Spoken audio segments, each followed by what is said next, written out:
awesome people out there. It is I, Travis Goss. I am back. After having such a prolonged hiatus, I am finally back on I Got Gameplay, and this is episode number 102. And I got a couple of really cool people on this week. Burhan can't make it, so Burhan, we'll see you next time. And Xander Scully, not on this week, but again, we'll see him next time. But we got some other really cool people here. So first off, haven't spoken to this fine lady in a long time. I think the last time you and I spoke was just before I went on hiatus. She is the lovely Anina Kasky. Hello. It's nice to be back. I've had a bit of a hiatus as well. Yeah, how you been doing? I'm really good. Awesome. To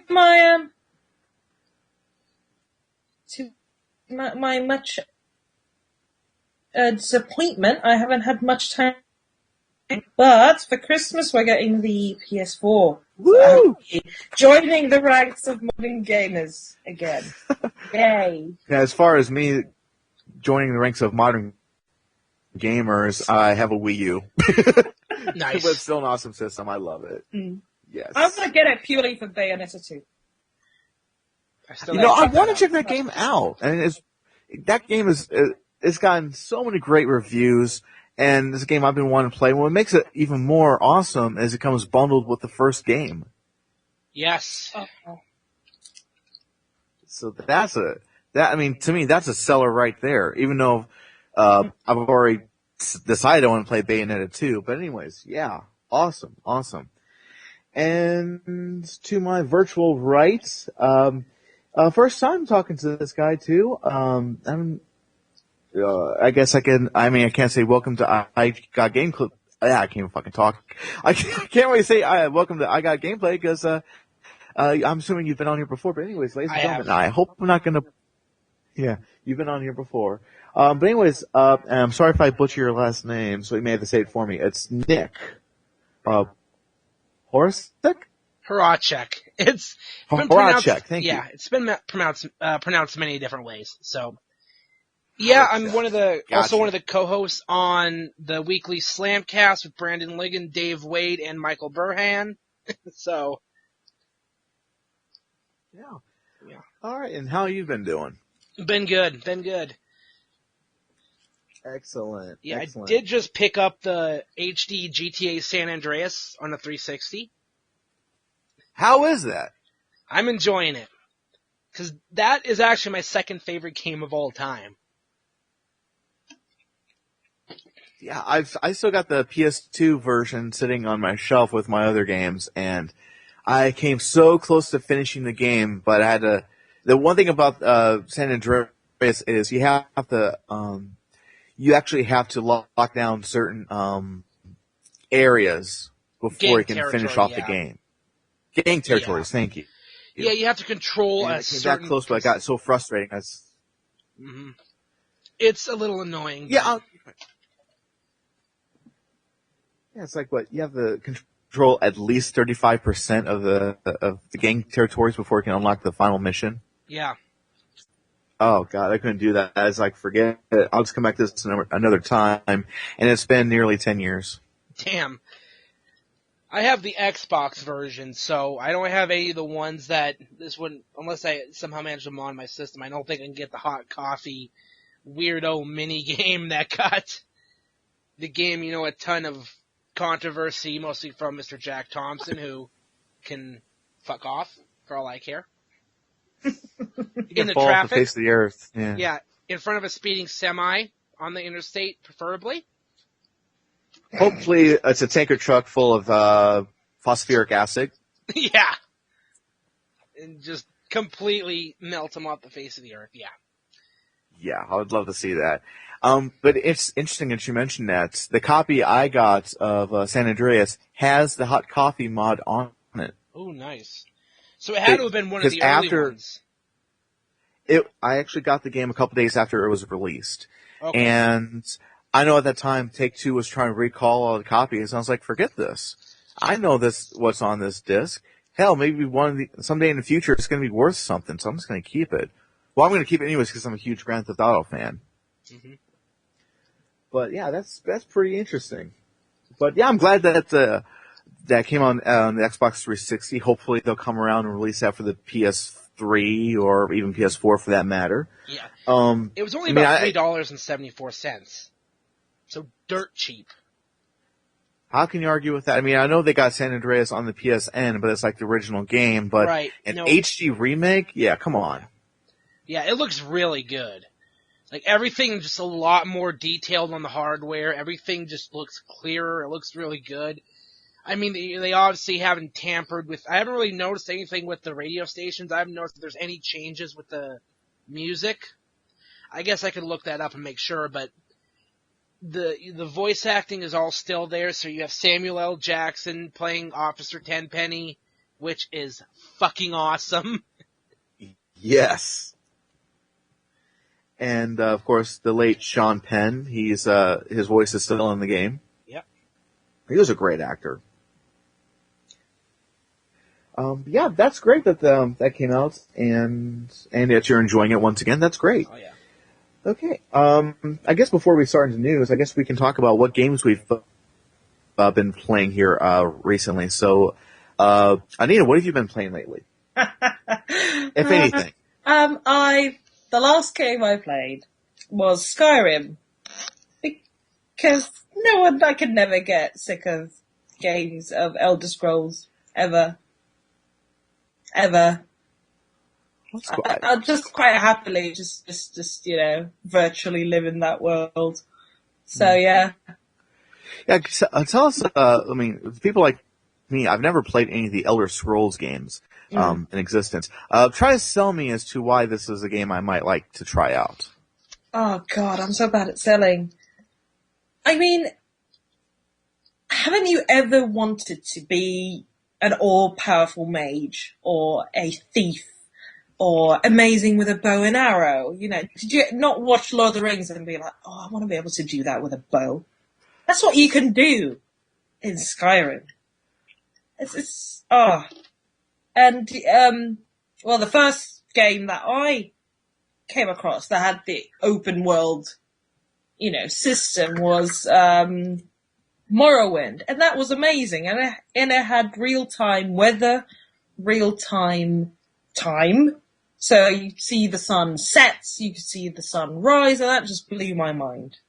And that's in real time. Yeah. Wow, cool. Yeah. That's so if awesome. you play for hours, you can see the sun setting and then rise up again. Obviously, you can go, wait or go to sleep if you want to, wait. you need sunlight, and you're like, oh, I don't want to actually sit here for 5 hours. You can cheat that. But I see. playing the sun, the weather conditions change, and that is just amazing. Plus magic. I mean, come on, magic. Come on, magic. I mean, that's what sells a game, magic. Well, that's cool. Yeah, well, you've sold me into thinking about trying out that game in the future, so cool. You've not tried them. They're amazing. And And also the relationships in that game are great. I think it was the first game I played where you flirted with a random character, and then I got really upset that I couldn't see them again. Because they're just a random NPC you meet, and you have this little flirtation, and then you never see them again. And that staring moment where you're there going, what? I met them for 5 minutes, and now I'm like, I wonder if I go into the town I saw them again, if I'll see them again. That's a powerful emotion. Especially back in the 90s when that Morrowind came out, where it was mainly, point and shoot type games. Oh, yeah. Didn't really interact that much. You just went and did things and left. Very cool. Very cool. Okay. And Nick, what have you been playing lately? I'm actually playing a little Metal Slug 3 right now on the 360. One of those. Oh, I love Metal Slug. Yeah, one of those just fun, Neo Geo games. I mean, I'm more than likely never going to own a actual Neo Geo console because the home console ones the games are freaking expensive. Still to this day, yeah. Yeah, it's just insanity. But I think I have the first one on PSN, I believe. But I got the third one for the 360. So it's nice that they did re-release them digitally like that, so you can go back and play them. I know there's like a collection of Metal Slug games. Mm-hmm. Do you have a Wii? I do. Then you're in luck. They do have the Metal Slug anthology that's out for the Wii. It's been out for quite a few years now, but Nice. definitely worth picking up. I think there's one of the games that has never been released in the U.S. So yeah, I would check it. I think it's like $20 on Amazon. I'll definitely keep it in mind, just because like I said, I'm planning on getting an Xbox One, which I'm really excited for. Okay. I'll probably pick up this Sunset Overdrive bundle and EA UFC and possibly Killer Instinct. Yes. That's one of the games that was actually on my list, because when I saw that, I want to play that when that system comes out, and I just haven't been able to even get the system. Because it was a digital release day one. And I think they're releasing another set of characters as well. Yeah, they just did season 2. Yeah, that's what I thought. Yeah. So they have the entire season 1 on physical release, on the physical disc, which is I think like $20. Nice. So I think EA UFC is $40, so I should be able to get both. If not, I'll wait. I'll probably hold off on Killer Instinct, because between EA UFC, Sunset Overdrive, and I'm pre-ordering WWE 2K15, I'm gonna have a good chunk of stuff to play. Something I should pass along to you, since you're thinking about picking up Killer Instinct. I think there is an Ultimate Edition of Killer Instinct that you can digitally buy, and it also comes with the original arcade games, Killer Instincts 1 and 2. Ooh, nice. So you may want to pick up the Ultimate Edition. Okay. I'm definitely thinking about it, because I was thinking about getting the Assassin's Creed bundle, but since I've just kind of been playing Revelations recently, and I haven't gotten the 3. I really don't want to have, 2 games sitting on my system I'm not even going to play right away. And because, those file sizes are so big, and even on a 500 gigabyte hard drive, you're going to fill it up fast if you're getting digital games. But they have to install on the hard drive anyway, so it's... Yeah. I think that's one thing that's really irritated me with the systems that have come out today, where they're trying to be so much like PC games, because a lot of PC gamers have been saying, what are you guys bitching about? We've done this ever, longer than you have, so what are you pissing and moaning about? But it's it's something about it. It just really has bothered me for a while, but I'm warming to it because I download a bunch of classic games onto my systems. I do that. Legally, by the way. Legally. Yep. But much like installing these newer games, they take up quite a bit of memory. And it was never a requirement on the 360. I know you can install them on the, the 360 hard drive, but it's not a requirement. Yeah.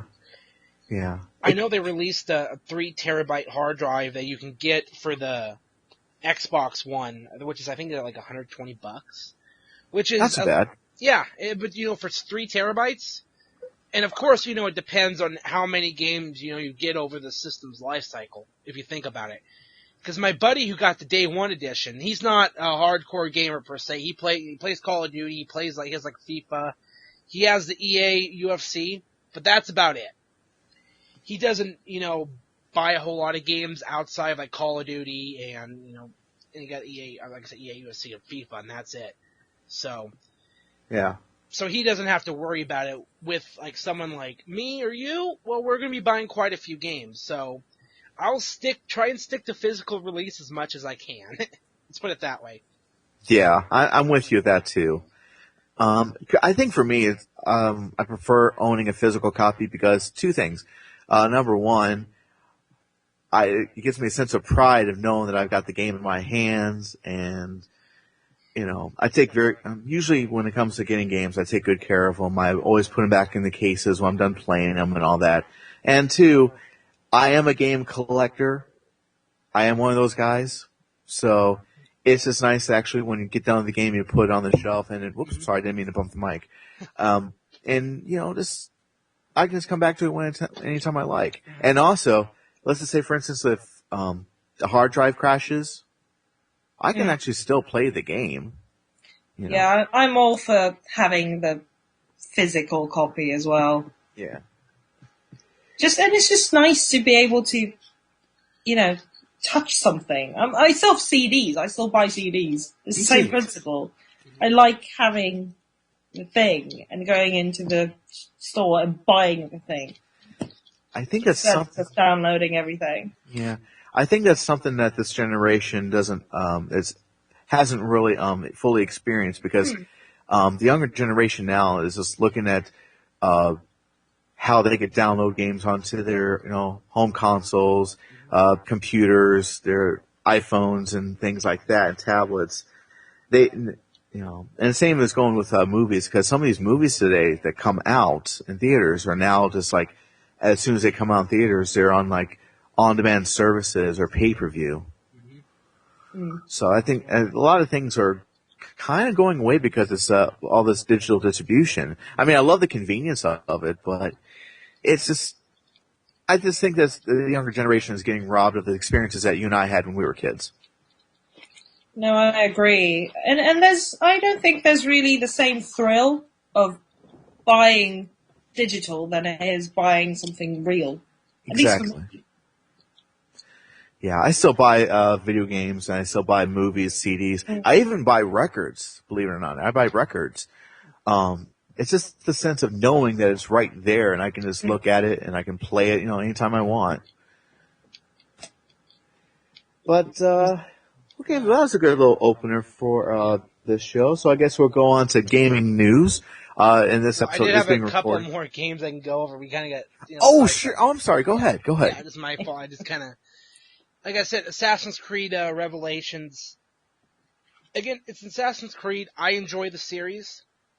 It's one of those weird because I first played it the first one on the PS3, and then that was the only game with Altair, and then it moved on to the the Ezio trilogy. You could almost skip the first one though. It seems like. And then you can move on to the second one, because that's where that's where it really starts to pick up.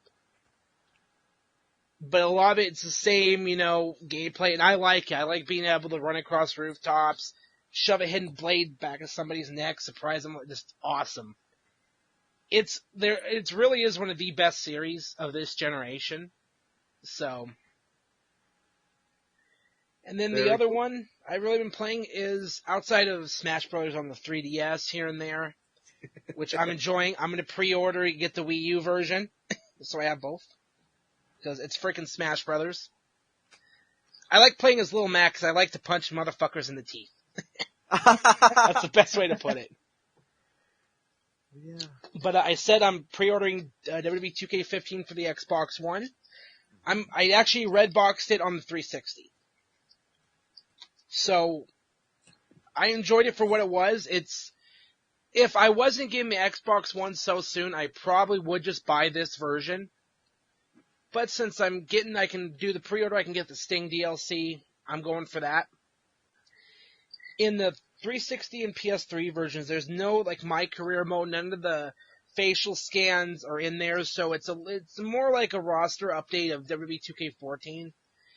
But there's the Who Got NXT mode, which between the 5 NXT guys that are in the game, Adrian Neville, Bo Dallas, Rusev, Corey Graves, and Sami Zayn, you play about 4 different matches with each wrestler, and there's different challenges you have to complete, and after you complete all of them with every one of them, you unlock the Proving Ground mode, which is basically like the Streak mode from WWE 2K14, only you're not trying to break the Undertaker streak, you're trying to beat John Cena. So, yeah. With some guys, it's a little easier. I didn't have so much of a problem doing it with Sami Zayn or Rusev. Or, let's see, and I think I just did with Zayn and Rusev. And I think I did with Bo Dallas as well. Corey Graves, I was having some problems with. I used Adrian Neville to beat Cena in a different mode, because I was trying to get as many achievements as possible. But I was enjoying that for what it was. And then there's also the 2K Showcase mode, where you play through two different rivalries. You have the Triple H Shawn Michaels rivalry from 2002 to 2004. And then you have the John Cena CM Punk rivalry that goes from 2011 to 2013. And that you go through, you play many different matches through the rivalry, whether they're one-on-one matches between the two. So like in the Triple H Michaels one, you play the SummerSlam 2002 match. And again, there are different challenges you have to go through and complete. And then there's a bunch of different like offshoots. So like there's tag matches in there where there's I think one involving Booker T and Kane with Michaels and Triple H. There's the Elimination Chamber from the Survivor Series. So, and that's enjoyable for what it is. There's a lot of great, video packages of what was going on leading up to certain, matches but like I said, I'm really looking forward to getting the Xbox One version because the My Career mode is basically like, you basically create a guy and you start off in NXT, their developmental territory deal. And you work your way up to the main roster and getting on, the Raw and SmackDown and the pay-per-views and stuff like that. But you build your stats up and there's like an RPG element in there. So you can just max out your guys' stats right away. You have to earn them doing different, like, goals and challenges but I'm really looking forward to playing that. Sounds like a lot of fun. Oh yeah. Yeah, I haven't really played, actually, I haven't really followed wrestling for 15 years or so. It's like around 1996 or 97, I kind of stopped watching. So you missed the whole Attitude Era. There's a lot of stuff in those years you missed that was just great. Yeah, I was there with like what I like to consider the golden era of wrestling. We had all the greats like Hulk Hogan, Ted DiBiase, $1 Million Man, original guy. Andre the Giant, which was I loved immensely, and of course my personal favorite, the Iron Sheik. Oh yes, on Slamcast we have the Iron Sheik tweet of the week. And my favorite quote, and unfortunately it's on the soundboard, but we're actually recording a show, so I can't really hit the button, so I'll just do it myself. Fucking bullshit! Yeah, exactly. That's how we end our Iron Sheik tweet of the week. It's always something. You just follow him. Seriously, follow him on Twitter. It's, I think, _Iron Sheik. Just Really? the most random, off the wall. He'll go like from a legitimate question is completely off the rails in 3 lines. I mean, it's just great. That's awesome. I gotta follow him on Twitter then. That's cool. But yeah, like the whole Attitude Era that you called it. It's just something about it. It's like this isn't how I thought wrestling was going to be like. But we all go through those phases in our lives, so whatever. It's changed so much over the years. You look at the 80s era, the rock and wrestling. And then you have, the new generation era, which was, Michaels and Bret Hart. And the reason those guys got a lot of, exposure was because of the whole steroid scandal. Oh, yeah. I remember that.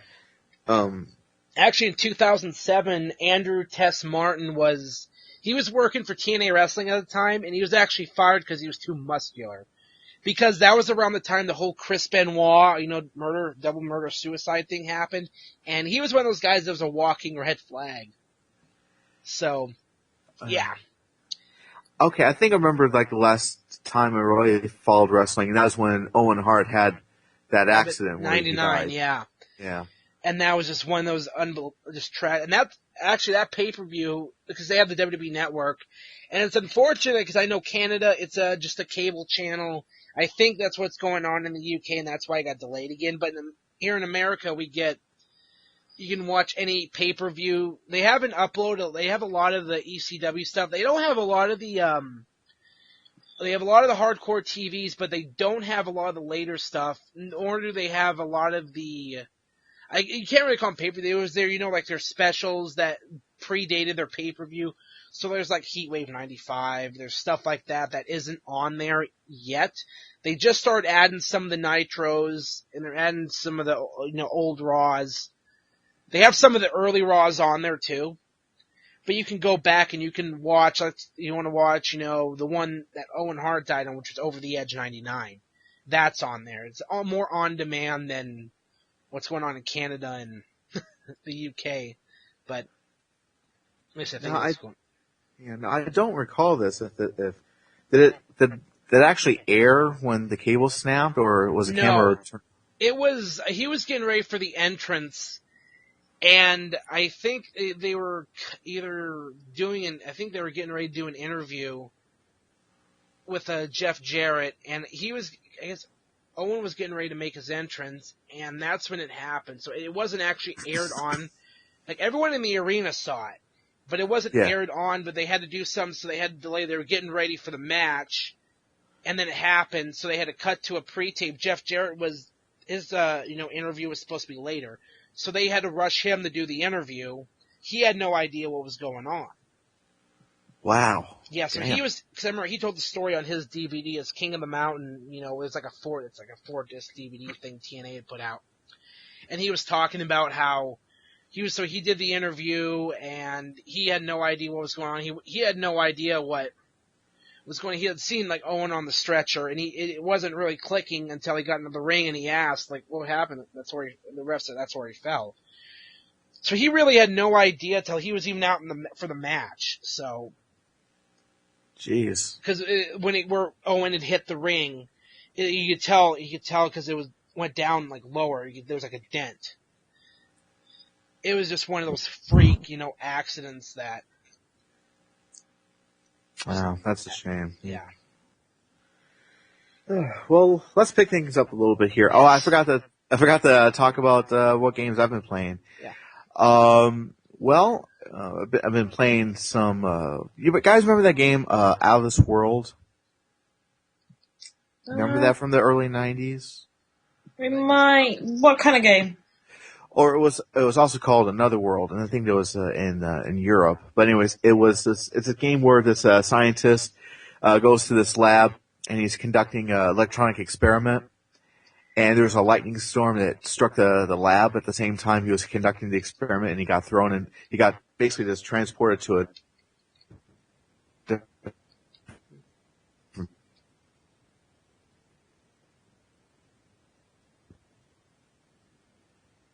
planet. Game. Out of This World. You guys remember that? No. Okay. No, sorry. No, that's okay. That's okay. Well, anyways, they came out with the 20th anniversary edition, and I've been playing that. And Courtney was with me, and we turned that into a Let's Play series. So I've been playing some of that. And then been playing some older games as well. Been playing Super Adventure Island. Been playing a little bit of that. Fun. Yes. And Zombies Ate My Neighbors. I just got done playing a little bit of that before we came on to Skype. So those are some really awesome games. But that's what I've been playing. Did I just hear chirping? Did I hear crickets? I didn't catch that. Weird. Oh, okay. That is odd. We definitely don't have crickets over here in the UK, so. Okay. What are you guys? Definitely not this time of the year because of because it's fall and things are just it's just, the season's changed. I just could have sworn I just heard crickets. That's strange. But anyways, Yeah, I don't like. How weird. The internet crickets. yes. Let's see here, but let's go ahead and let's just dig on into news. And like I said, we're actually recording this episode, so I'll just have to do the jingle myself.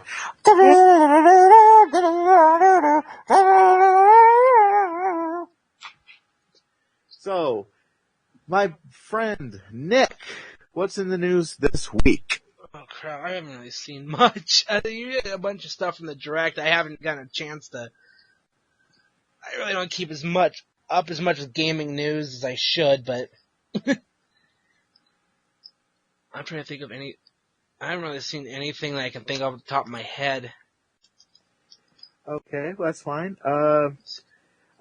Let's see. Nino, do you have anything? I never have any news. Never have any news. I've got opinions, but no news. Okay, well, let's see here. Well, Nick actually talked about some stuff that's going on with Nintendo Direct. So I guess I'll bring up some of those stories here. One of the big things that have been revealed during this Nintendo Direct is Majora's Mask is coming to the 3DS. Knew that was going to come up. That's the big thing I could, now that I think about it, I completely forgot about that. I don't know how, I'm so jacked for it. I have never played that game before. And I was actually pretty surprised. I mean, I knew at some point they were going to release it for the 3DS, considering how well Ocarina of Time did on the 3DS. First game I ever picked up for the 3DS, too. Ocarina of Time, so 3D. That's really cool. But, yeah, they made that announcement that game was coming out. Where's the story? I'm trying to fit. It's down here. I'm actually pulling some stories from another website. But yeah, I think it's coming out in 2015, as far as I know. Spring, yeah. Spring 2015. And, let's see here. So got that coming out. And another big surprise as well is they were showing off another trailer for Super Smash Bros. For the Wii U. They were showing off the Duck Hunt dog who's going to be in the game. Oh, Duck Hunt. Yeah. Oh, that was such an epic game. Well, it's even more incredible. They also announced at the end of the trailer that Duck Hunt is coming to the Wii U Virtual Console. Oh, now I have to get a Wii U. Oh, who wants to buy me a Wii U? I can't afford one. But yeah, that's coming out. I think they did not give a date as to when that's coming out, but yeah, I mean, of course, obviously you're going to be using the Wii Remote to shoot the ducks and all that, which I can't understand why they didn't do that in the first place on the Wii. I want them to make a add-on piece to the remote so it looks like the gun you had when you played Duck Hunt back in the 90s. You know, that orange. Mm-hmm. Oh, yeah, the zapper. Yeah, it needs to look like that. I would love to. I mean, somebody probably could make a mod that something you can plug into the Wii U remote where it can actually use the zapper. But at the same time, I think the way they have it programmed is, I don't think that the Wii remote is going to pick up on the light source on the screen when you played the game originally. Mm-hmm. So they probably just did some modifications with that. In which case, I don't care because it's fucking Duck Hunt. I want to play that again. There's no more space in our house for more consoles. That's what I'm thinking. The Wii is sitting there looking a bit sad for itself because it hasn't been touched in about a year. Aww. I just wish they were, I don't know, backwards compatible. Yeah. That's what I like about the Wii U, because it's backwards compatible with Wii games. Mm-hmm. Unfortunately, the same can't be said for GameCube games. Mm-hmm. Or PS4 is not going to be backwards compatible, which makes me really sad. Yeah, I don't think the Xbox One is either, so... I mean, Nintendo's always really good about making their consoles, one generation backwards compatible, which is nice. It's really, really nice, especially for someone like me. When we get a new console, it's a big thing. It's a big investment. Mm-hmm. And I think sort of game companies have kind of forgotten that. I mean, we've waited a long time not to get the PS4 because we had so many PS3 games we wanted to get through first. And, and then you kind of have to push aside all the PS3 games and then just concentrate on the PS4 games, which I don't really like doing. I like the option to be able to bounce back and forth. Mm-hmm. They have, Sony has said at one point, I don't think they've had it patched yet, but I thought at one point they said that they were going to make it so that way you could play PS2 games on the PS4. Mm. And I think PS1 games will work on the system as well. But as far as like playing PS3 games, that's not going to happen. Because the only way you can actually play your PS3 games is you have to use like their cloud streaming service, which means you have to register your PS3 games in order to play them. I think that's how it works. I'm not sure. But carrying on, go ahead. No, I was just wondering how the registering will work. It's a bit odd. Because trust me, I mean, I don't want to put my PS3 away if I want to play Red Dead Redemption. Exactly.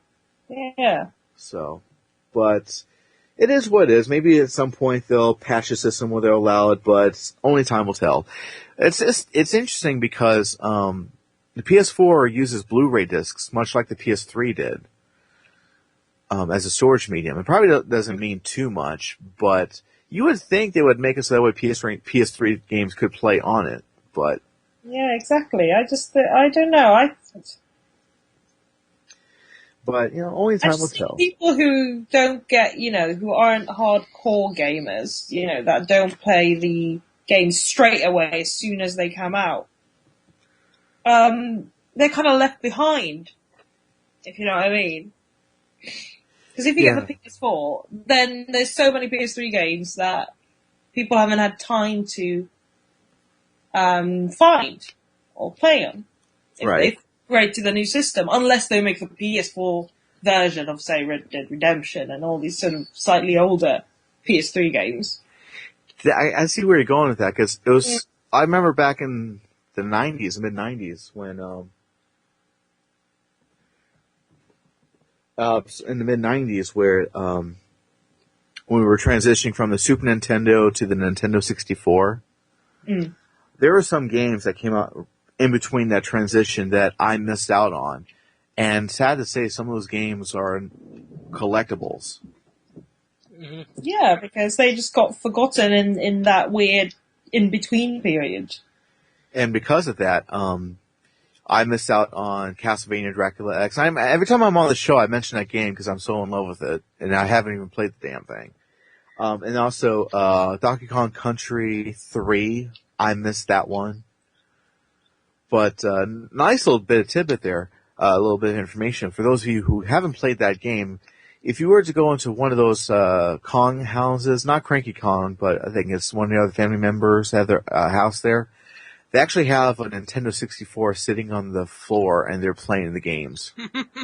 I like that. So that's pretty cool. So, a little self-promotion of a new system that came out, but, yeah, I just hate that when a new system comes out, you're all about wanting to get this new system that you're forgetting out, or you're missing out on these other games and all that. So, but it is what it is. But moving on, something else that was announced at that Nintendo Direct is they actually mentioned this at E3. It was a new Kirby game that's coming out for the Wii U. And you guys remember the game that came out on I think it was the DS, I think. It was, or it could have been a 3DS. I think it was a DS, where you controlled Kirby, but you actually drew lines to get him to where you needed to go. It was, Kirby and the Rainbow Canvas. But I never got a chance to play it, but yeah, I remember seeing it. Yeah. Well, Nintendo actually showed a little bit of this Kirby game that's basically the same thing, and it's coming out for the Wii U. But the characters look like they're made out of clay, which looks pretty nice. But anyways, that game is coming out in February of 2015, and it's called Kirby and the Rainbow Curse. And like in the single-player game, player 1 will directly control Kirby's progress by way of the Wii U gamepad's touchscreen, while 3 additional players take control of Waddle Dee. In the mode, Waddle Dee can help collect and explore items in the world, as well as grab and throw Kirby. So that sounds like it could be fun, especially for those of you like myself who are fans of Kirby. Could be something kind of could be kind of fun.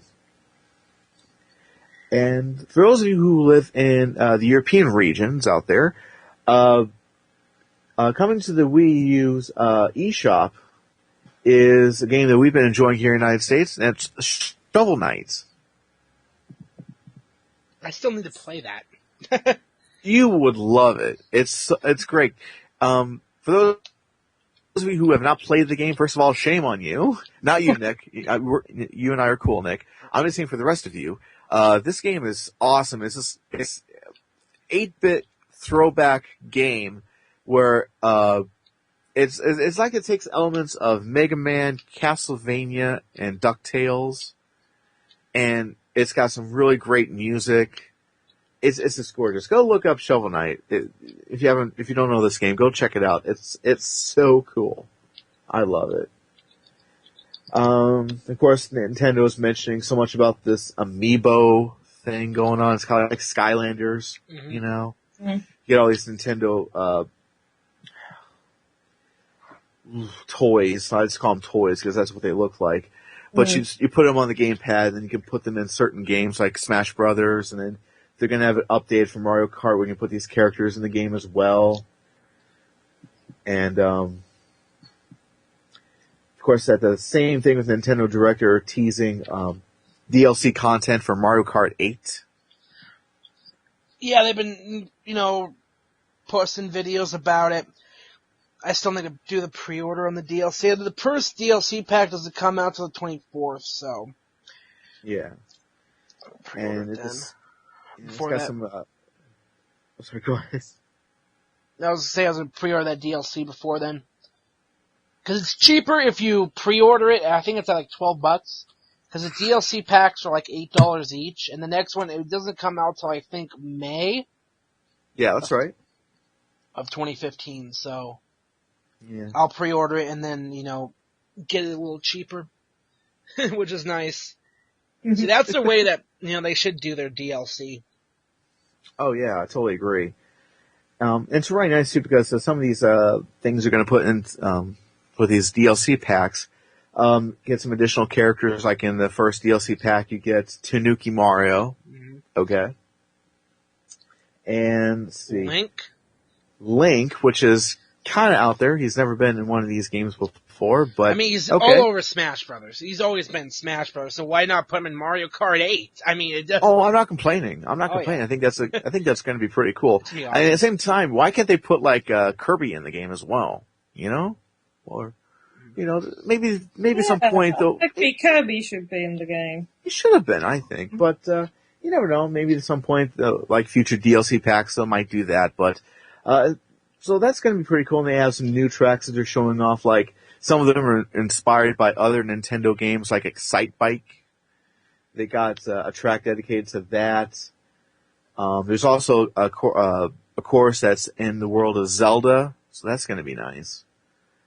But yeah, so the first DLC pack comes out November 24th, as mentioned, for $7.99 or $8 if you like, and then the other DLC pack coming out in May 2014 for $8. But yeah, if you can, definitely buy both DLC packs for $12.99 and pre-order as early as you can, because I'm not sure if that's going to be the same price for both packs if they're still bundled together after the 24th. So who knows? Mm-hmm. What else have they been teasing? Yeah, that's been pretty much it. Most of the time they were talking about Amiibo, all these characters, and Smash Brothers. Oh, and the other thing they talk about too is Shigeru Miyamoto, the creator of Mario, Zelda, and pretty much all the cool Nintendo games. He actually talked about how he was away for a while. He was actually making some animated Pikmin movies. And they will be available on the 3DS and 3D versions, of course, and then the Wii U in high definition versions. And I think if you were to get all three of these short films, it's $20. And I think individually they're going to be like $5 a piece. Wait, that doesn't make any sense here. Hang on a second. That would be robbing you blind. Hang on, I'm just reading the story here. Demo for a collection. Okay, I read that wrong. I'm so sorry. A collection of Shigeru Miyamoto's animated Pikmin short movies is available for both 3DS and Wii U for $5. So I'm assuming that for $20 for $20, 20 minutes for 3 of these movies is $5. So that sounds like a better deal, I think. Yes. I got my facts all bent up. I'm sorry about that. It's alright. But yeah, and of course we're talking about how they got the Pikmin 3 demo is out. So, and if you like that, you can actually download the game. But I actually already have the game on the Wii U because when I bought Mario Kart 8, took advantage of this promotion they had where you can download a free Wii U game, and that was the game I downloaded. Oh, nice. Yeah. I did Wind Waker HD. I already had that game, and I love it. Thing is, if they had a Mario 3D World, I think I would have gone for that. What was great because I have the deluxe digital promotion, so anything I buy digitally, I get points for it. Mm-hmm. So the full $50 download price for Wind Waker HD actually counted towards it. There you go. Yeah, so not only did I end up getting Mario Kart 8, I got Wind Waker HD, and I think I ended up downloading Super Mario Bros. 3 onto the Virtual Console. Yes. Yes, my favorite game of all time. Here we go. But yeah, I remember the list that had Wind Waker HD. I think another game was New Super Mario Bros. U, which they put in pretty much any promotion for Wii U games. Mm-hmm. And there was another one that I think I already had, so I was left with no choice to put the download Pikmin 3. Well, I had a choice. I mean, I could have just not downloaded any of them, but I thought, well, it's a free game. That's the only one I don't have of the 4, so why not? Mm-hmm. Excuse me. But yeah. I had New Super Mario Bros. U when the Wii U came out because I had pre-ordered it. I got the the black 32 gig model, so got that. Got Nintendo Land, and I pre-ordered Mario U. So yeah, those are. Yeah, I did. I actually got those as gifts for my sister last year when I came back from college. So she was awesome when she got me that. She also got me Lego City Undercover, which is so fun. That is a fun game. But yeah, and I guess the only other bit of news we have here this week, I'm not sure if it was talked about in previous episodes. It's about Super Smash Brothers for the 3DS. And there's this glitch in the game. And I think banning people for 136 years or some shit. Yes. Yeah, I saw that. Alpha Omega Sin did a video about it. I'm thinking, are you kidding me? And because it's if you do a 4-player Smash Online, if you target one player excessively, they will ban you. Which is ridiculous. 170 years? 136 years. Yeah. Why not just make it half an hour or something? Because it's a glitch. Ban someone. It's a glitch that Nintendo did not catch before they shipped the game to stores. And you would think that Nintendo, when they come out with games, that they are of the highest quality possible, they would catch every single bug before they would get the game onto the store shelves. But this one, they really screwed up on. This one is this totally skedaddles past faux pas. They really fucked this up. It sounds like a anti-bullying campaign gone a bit too far. Yeah, a zero tolerance policy that is just way out of fucking control. Oh, jeez. So, I mean, I know at some point they're going to patch the game and all this stuff, but I just hope that... So, I mean, it's not a big deal. It will get patched, but this is something they should have caught, I think. This is not it's banning people for a month or something. 100 years? These systems aren't going to be around in 10 years. Okay? I mean, you remember the Maka Wahoo glitch in Mario Kart 7? I remember that, yeah. Yeah, that was a big contention of the group, because I'm on the Pete's Game Room forum, Pete Door's gaming forum. And when Mario Kart 7 came out, we were all playing it.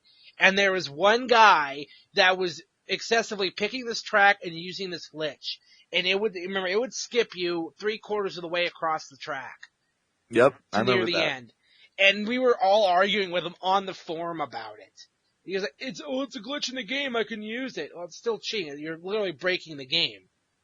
And of course, they patched it later and everything was good. But it was like, this one track, it's not like it would, skip them like 20 feet ahead or whatever. It skipped them all the way to near the end of the track.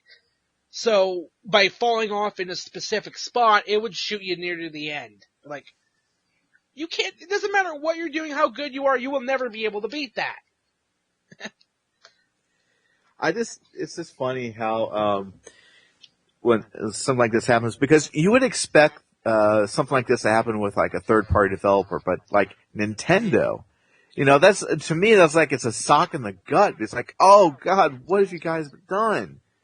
And how could you? How could you let something like this just slip past? I mean, whoever has been testing your games, I'm sorry, give them their pink slips and toss them out the door. I mean, come on. It's a high-profile game. You don't do that to high-profile games. Mm. I mean, I remember hearing about, I think Sonic Adventure 2 had a really bad glitch that it wouldn't, you couldn't finish the last mission or something on the Dreamcast. They had to re-release the game later with, the game fixed. I mean, nowadays it's not as much of a big deal because, they get patched and we move on. We just wait for the patch. With, games back then, if let's say, that Mario Kart 7, that glitch was in, Mario Kart 64. Let's say that game was in that glitch. They would have to re-release the game.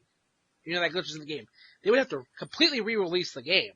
There's no downloading a patch onto the 64. So. Yeah, because that's something else too. Like these with gamers today, they're like, "Oh man, a bit of a glitch. I'll just wait for the patch, then I'll play it later on." And it's like, you guys don't know what it was like when we had those other systems that weren't connected to the internet.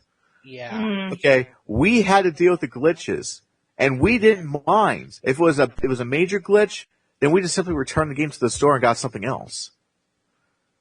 That's what we had to deal with. I mean, of course, it's convenient now that they can just download a patch just to fix something that happened in the game that they didn't catch when they were in the beta testing. God forbid if you couldn't fix it in the store, you had to call this helpline that was in another country in the time zone and pay through the nose. That's what I remember. Hello, this is Go ahead. Yes, well, I lived in Finland.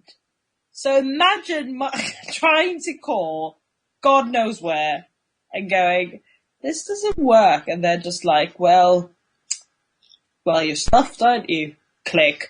That's Can you imagine though you're calling let's just say, calling Nintendo and then you're trying to report say, hey, this game's got a glitch on stuff, and you're like, oh, I'm so sorry. I don't make games, but definitely we'll pass this along. Is there anything else I could do for you?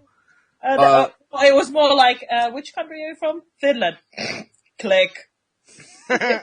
We don't give a flying about Finland market. What is it? 2%. Yeah, stuff them. Oh, but Finland, I love you. There's a nice little song that was written by Monty Python. I love that song. That is an epic song. I love it. I'd sing it on here, but then there'd be copyright problems, and I think Burhan would be pretty upset, so I'm not going to sing it. Just imagine fish.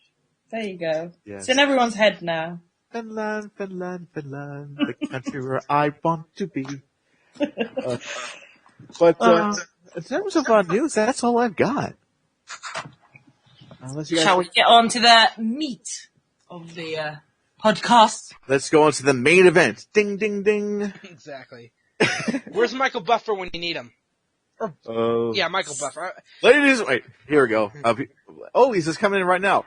Oh, ladies and gentlemen, boys and girls, let's get ready to rumble! I love that game on the Dreamcast. Those games are awesome. And speaking of Michael Buffer, he used to do the main event announcing for WCW on their pay-per-views. He would be the guy to do the ring announcing. Talk about Ted Turner's billionaire checkbook. Good God. No wonder. Nope.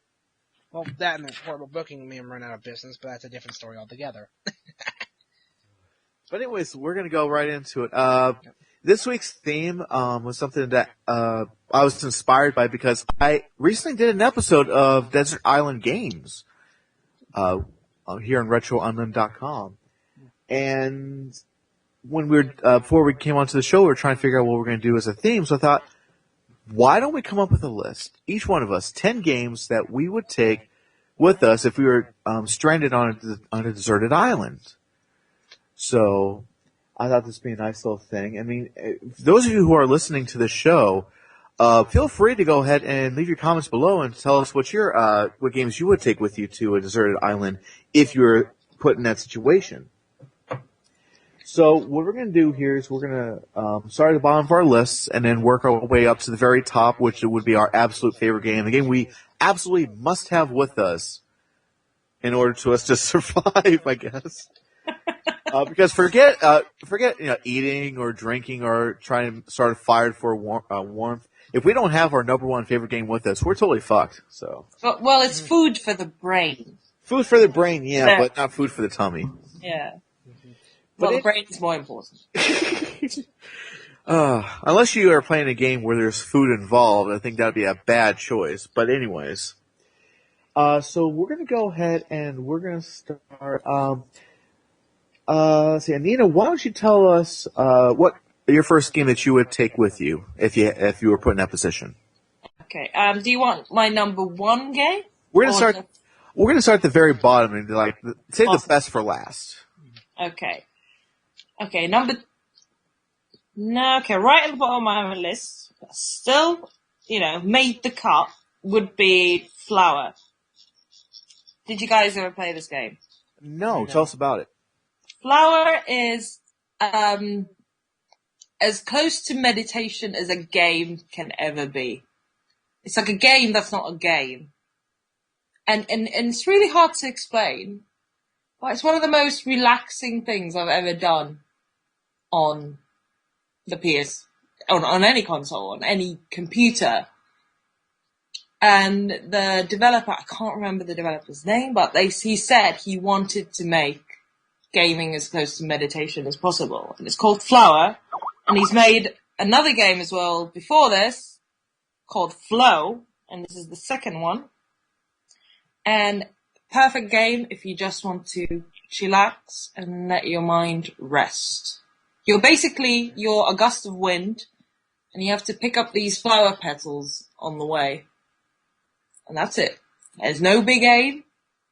There's no, there are levels, but there's no big, payoff at the end. And I know it sounds really boring, but somehow it manages not to be. So that would be my number 10 to take on a desert island. Yeah, I heard Mind. It's a PSN exclusive, isn't it? Yes. Okay. Yeah, I'd heard about that, and it's not my, type of game. I mean, usually I'm more action-oriented. I mean, I did enjoy the Walking Dead game. I absolutely love that. I ended up picking that up around Christmas of 2012. It was all 5, games for 5, episodes for about $10 of that first season. So I scarfed up on all of them when I got the chance. Which is nice, because I think that's the best way to do it. You can play, all 5 in a row and without waiting, play, they're like 2-3 hours per episode. So you can do that, and then you don't have to wait, 2 months for the next episode. Very cool. Very cool. All right. I was way there for a couple of minutes, so I think Nick, you just talked about your game. Was that correct? No, I just mentioned the Walking Dead game. Oh, okay. Because that's kind of what it reminds me of. Because I'm usually more action oriented. That Walking Dead was one of the few games that isn't, it's more of a point and click, story driven, heavily story driven, and it was enjoyable. Yeah, I've heard good things about it. Yeah. Whatever decisions you make. I really like the TV show. Yeah. So. Because it's great because whatever decisions you make, so like you'll make a decision in episode 1, it affects how everything else plays out. So I don't want to give any spoiler points away. Yeah. So I'll leave it like there are certain things that whether you do or you don't, it changes how the game ends, how certain things happen. Like, it's great.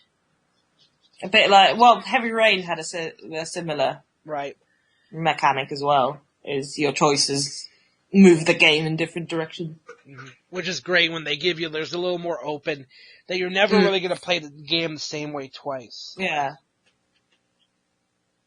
That's cool. Yeah. But the game I have on the bottom of my list is Super Castlevania 4. Oh, that's my second favorite video game of all time. Ooh, okay. Like, if I was going to pick one Castlevania game, and I know the obvious choice would be Symphony of the Night, but there's something about Super Castlevania 4 that is just amazing. That is one of those games that it's amazing they never kept that whip control, that 8-way whip direction. That's what drives me nuts. And when it goes, into like Dracula X and later games, it's still one way. This game it was just perfect. The music was awesome. They had, near the end, the remixed themes from the first 3 Castlevania games. Yeah. It's hard. It's hard as balls, don't get me wrong. I mean, because I just did a review of it on my YouTube channel when I posted, I think a couple of weeks ago. Mm-hmm. And I had about 8 hours of footage, roughly. About 5 of those from level 8 and beyond. About an hour on the final boss. Wow, you did that on your YouTube channel. Yeah, reviewing it. I did a review. Yeah. So that's how much footage I had. Usually I don't have that much footage for a review. I think my San Andreas one I did, I think I only had maybe an hour and a half, maybe 2 hours. Because there's only, certain parts I really needed. And, without giving, all that footage is kind of more floating towards the beginning of the game without giving away any big spoiler points. Yeah. But yeah, this game is one of those, you're Simon Belmont, you need to defeat Dracula. I had no problem showing the end of the game. Because yeah, it's awesome. It's actually one of the few Super Nintendo games I have complete. Because it's so expensive to collect for that system. It the is. only other one I have is I think I have Pitfall the Mine Adventure, and I only paid $10 for that complete. I paid about $48 for this copy of Super Castlevania 4. And that was about 3 years ago. Which is expensive to drop, on a Super Nintendo game, I think. Let alone, with how I'd rather try and get card only. You're not going to see me trying to collect every game for the Super Nintendo, just the ones I want to play. The ones I want to play that are reasonably priced, so Earthbound or the Ninja Gaiden trilogy, more than likely I'm not going to own those card form. I do have Earthbound on the Wii U Virtual Console. I enjoy that game. But I have no desire to own the cartridge because it's so expensive. Yeah, I think that's what the drawback is with a lot of these games. Earthbound, it's $200? I mean, just for the cartridge itself. Mm-hmm. And $150 if you were to try to find Castlevania Dracula X. But what's really great, or $200 for that matter, but that's just corrected by my lovely fiance. But it's great that on the Wii U Virtual Console, those games are readily available for $8 a piece. And also, Demon's Crush was just released for the Virtual Console as well. So if you don't want to get if it's too expensive to get the carts, which is understandable, thankfully Nintendo has reached out to these other companies and said, hey, let's get these games on here because there's high demand for them, and we understand that people are getting annually raped to get these cartridges. Mm-hmm. So I mean, are there people that would want to own the cartridge if they're hardcore of a collector? Yeah, of course. I mean, I'm one of them, but.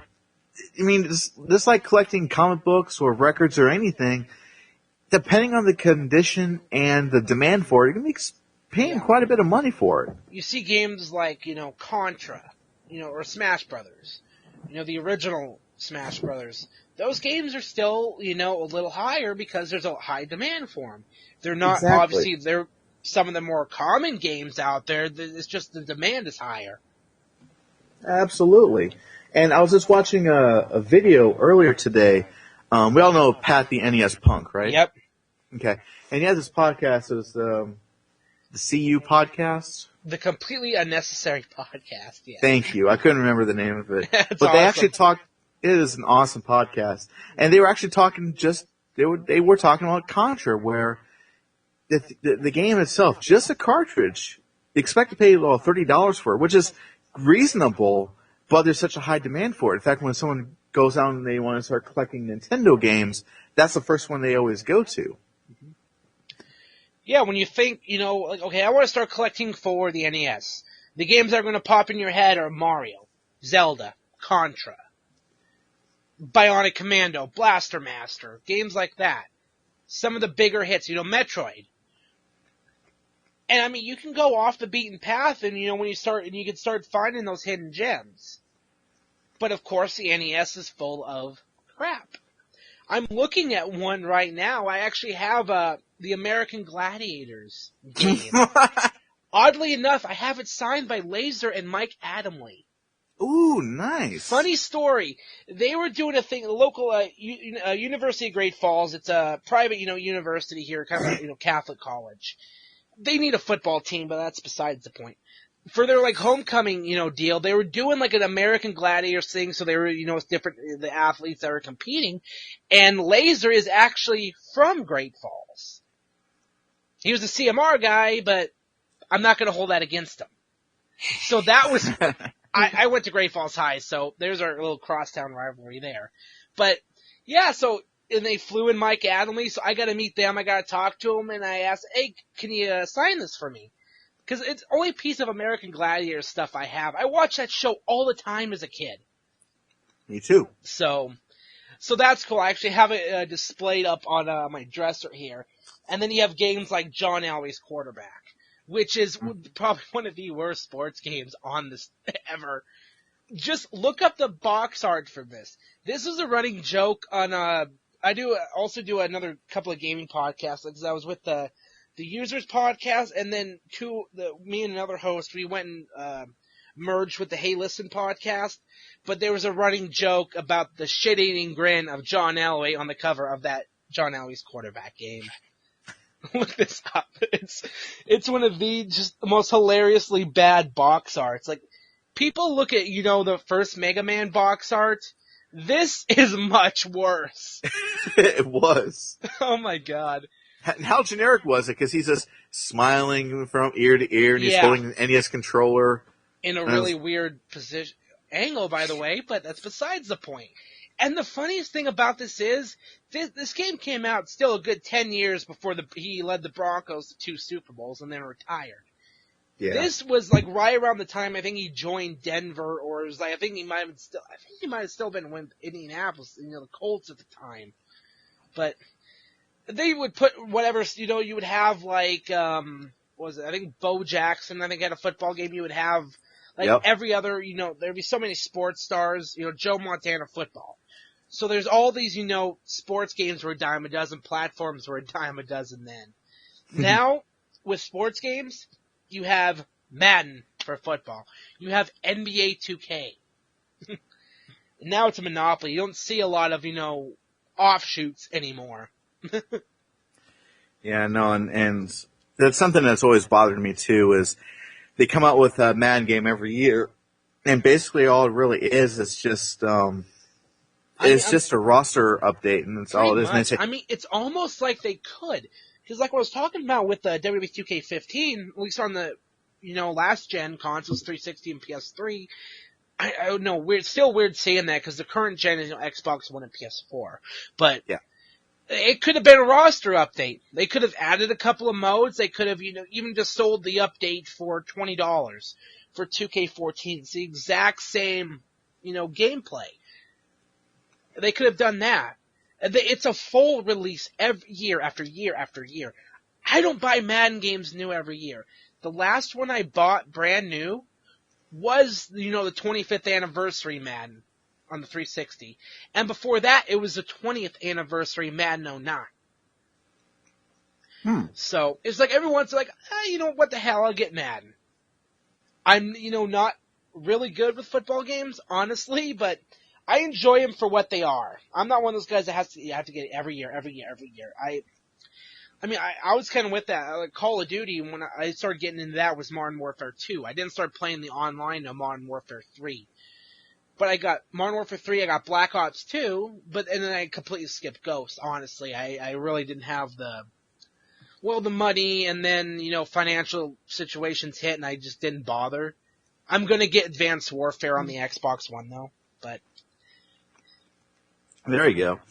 And... Even with Call of Duty, though, it's one of those things where it seems, you know, new campaign, it's, you know, same old, you know, Call of Duty, same old multiplayer, but everything is new. They always try and fix everything, so it kind of justifies the new release with Call of Duty in a way, because, you know, it's a brand new experience, brand new game. Games, you know, sports games, they could just be a roster update a lot of times. Unless they do some big overhaul with the gameplay, even then they could just do the update and not have to do a physical release. Yeah. I mean, they could still do the physical release, you know, maybe a little discounted, you know, for people that say, you know, like, who may not have who want the physical game and don't want to download anything. But, like, if they have, like, let's say you have, you know, what's this year, Madden 15? Next year, if you want to just do the roster update and, you know, download it and, you know, pay $20, they can give that option. So, it just Which I think they should. Yeah. And I think that's, I mean, on paper that sounds good, but I mean, I see where EA just does this every year because, they want to try to bring them. Yeah, people are just going to buy it. I mean, they come in, people just come in droves, just like sheep. And just to come in just to buy the latest Madden game. They're going to buy it. It's, you know, it's money. Period. Yeah. And, I mean, there's nothing wrong with it. It's just that they keep saying, like, each game's like, okay, this is what's new in this game. This makes us better than the game that came out last year. And it's like, it's never perfect because they're always coming up with something different and new. Right. Unless they do some big overhaul, it seems like. A lot of times it could just be a roster update because the rosters change so much every year. Yeah. Even after the game comes out, there's still, you know, a trade deadline. There's still, you know, guys that get traded, guys that, you know, get, you know, kicked off the practice squad, whatever it may be, you know, go become free agents, whatever. That's true. But, yeah. Man, that was a huge sidetrack. It was. That's okay. It's podcasting. It's nice to get, you know, rants out and all that stuff. Well, I'm not ranting about it. You know, it's just kind of I don't care personally, but, you know, there are things they could do. I don't hold it against them. They're making money off of it. They're not, you know, doing anything so underhanded like, you know, pay for DLC that's already on the disc. Stuff like that. Oh, jeez, that really pisses me off. Mm-hmm. But anyways, that's a rant we've definitely had before on this podcast. Oh man, I think it's like every single gamer who's had to deal with that kind of bullshit. I mean, we all feel the pain, and I think some of these companies. Sorry about that. Had a swig of Mountain Dew just now. Nice. Anyway, what happens is, a lot of these companies like Capcom and EA, they were finally called out on all this bullshit they were doing, and Ubisoft as well. They did the same thing. So I don't think we've heard a lot of these stories since then where they found DLC on disc. They've learned that, you know, it doesn't, you know, it ticks people off, you know. 'Cause, I mean, I remember it was the Street Fighter Cross Tekken debacle. They found, you know, there were supposed to be PlayStation exclusive characters. Why? I don't know that Bad Box Art Mega Man and, you know, Pac-Man were exclusive to PlayStation, but they found it on the Xbox 360 disc. So, yeah. Yeah. By the way, I love that. Because with PlayStation Plus, I got Street Fighter Cross Tekken on the Vita for free. I love that. It was just fun to play as Bad Box Art Mega Man. I gotta check that out. It's like really weird to see this fat, out of shape Mega Man go toe to toe with like Zangief. And let me guess, he was firing a that handgun, right? Yes. Oh gosh. It had, I don't know if it was just a troll or it was like, why not? This will be goofy as hell. But I mean, we got a good Mega Man in, the new Smash Brothers, but that was just a hell of a troll job. It was funny though, I thought. Oh yeah. Okay, so getting back to the thing here. So your game is Super Castlevania 4, which Yep. I freaking love, and I've mastered the shit out of that game, by the way. Damn. I mean, yeah, go check out my YouTube channel, youtube.com/rosecolored let's play.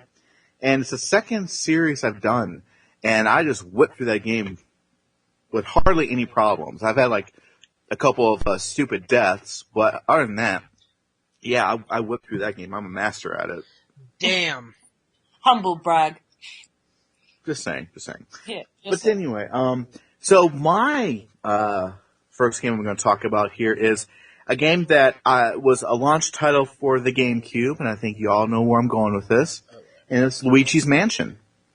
Nice. Ah. That game is fucking crazy. I mean, a lot of people were so disappointed when the system launched that there was no Mario game. I think at that time, Luigi was due. Yeah, he needed his own. I mean, that game was enjoyable. He's one of those characters that, he's always like, he's in the number 2. He's the player 2. Mm-hmm. Yeah, he's always underrated. I always had a soft spot for Luigi. Always. Oh, He was I still was- in the US Mario too, to get to that one warp zone in I think 5-3 to get to World 7. Tell you that. Yeah.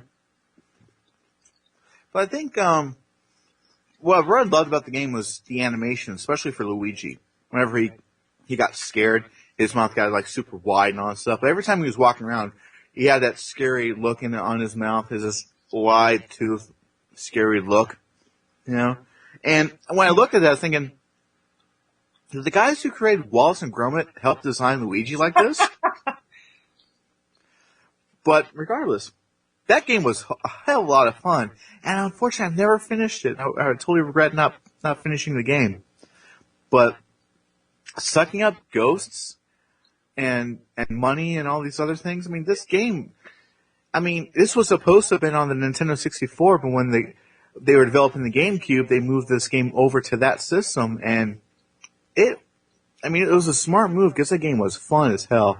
And then many years later, they got a sequel for the 3DS, Luigi's Mansion Dark Moon. Right. I still need to play that. I still need to play that too.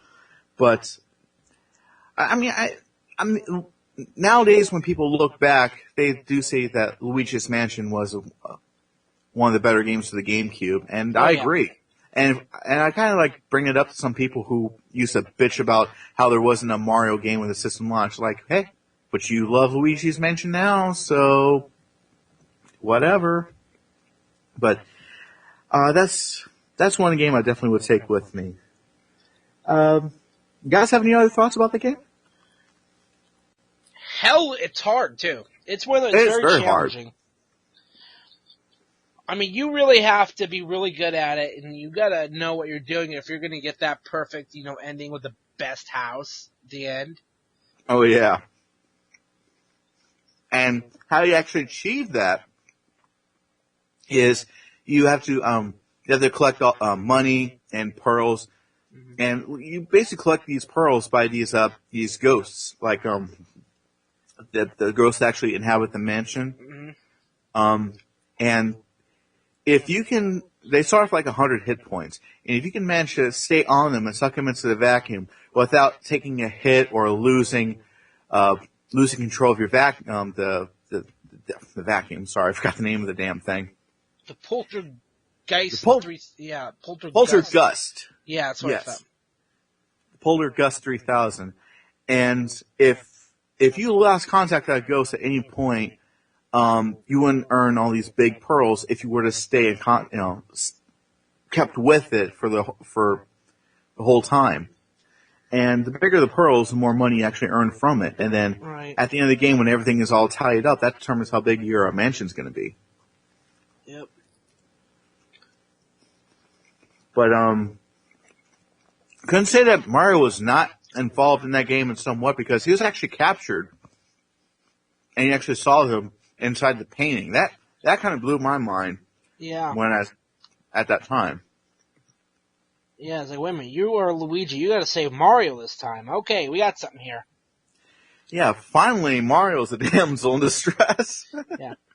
And by the way, Super Mario Sunshine, I enjoyed it. Really damn good game. I get a lot of the hate it gets from it, but it's not that it's a bad game. It's just like, oh no, I don't know.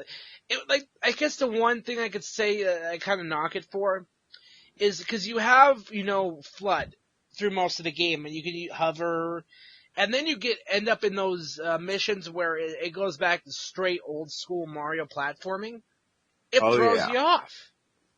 Mm-hmm. You get used to FLUDD, and then like, oh wait a minute, now we got to go back old school with this crap. The game was still fun as hell, and that's another one I didn't finish. And I thought at some point, sorry, I munched on pizza, by the way, it's dinner time. It's fine. Anyways, I thought at some point Nintendo was going to release GameCube games onto the Wii U, but they haven't.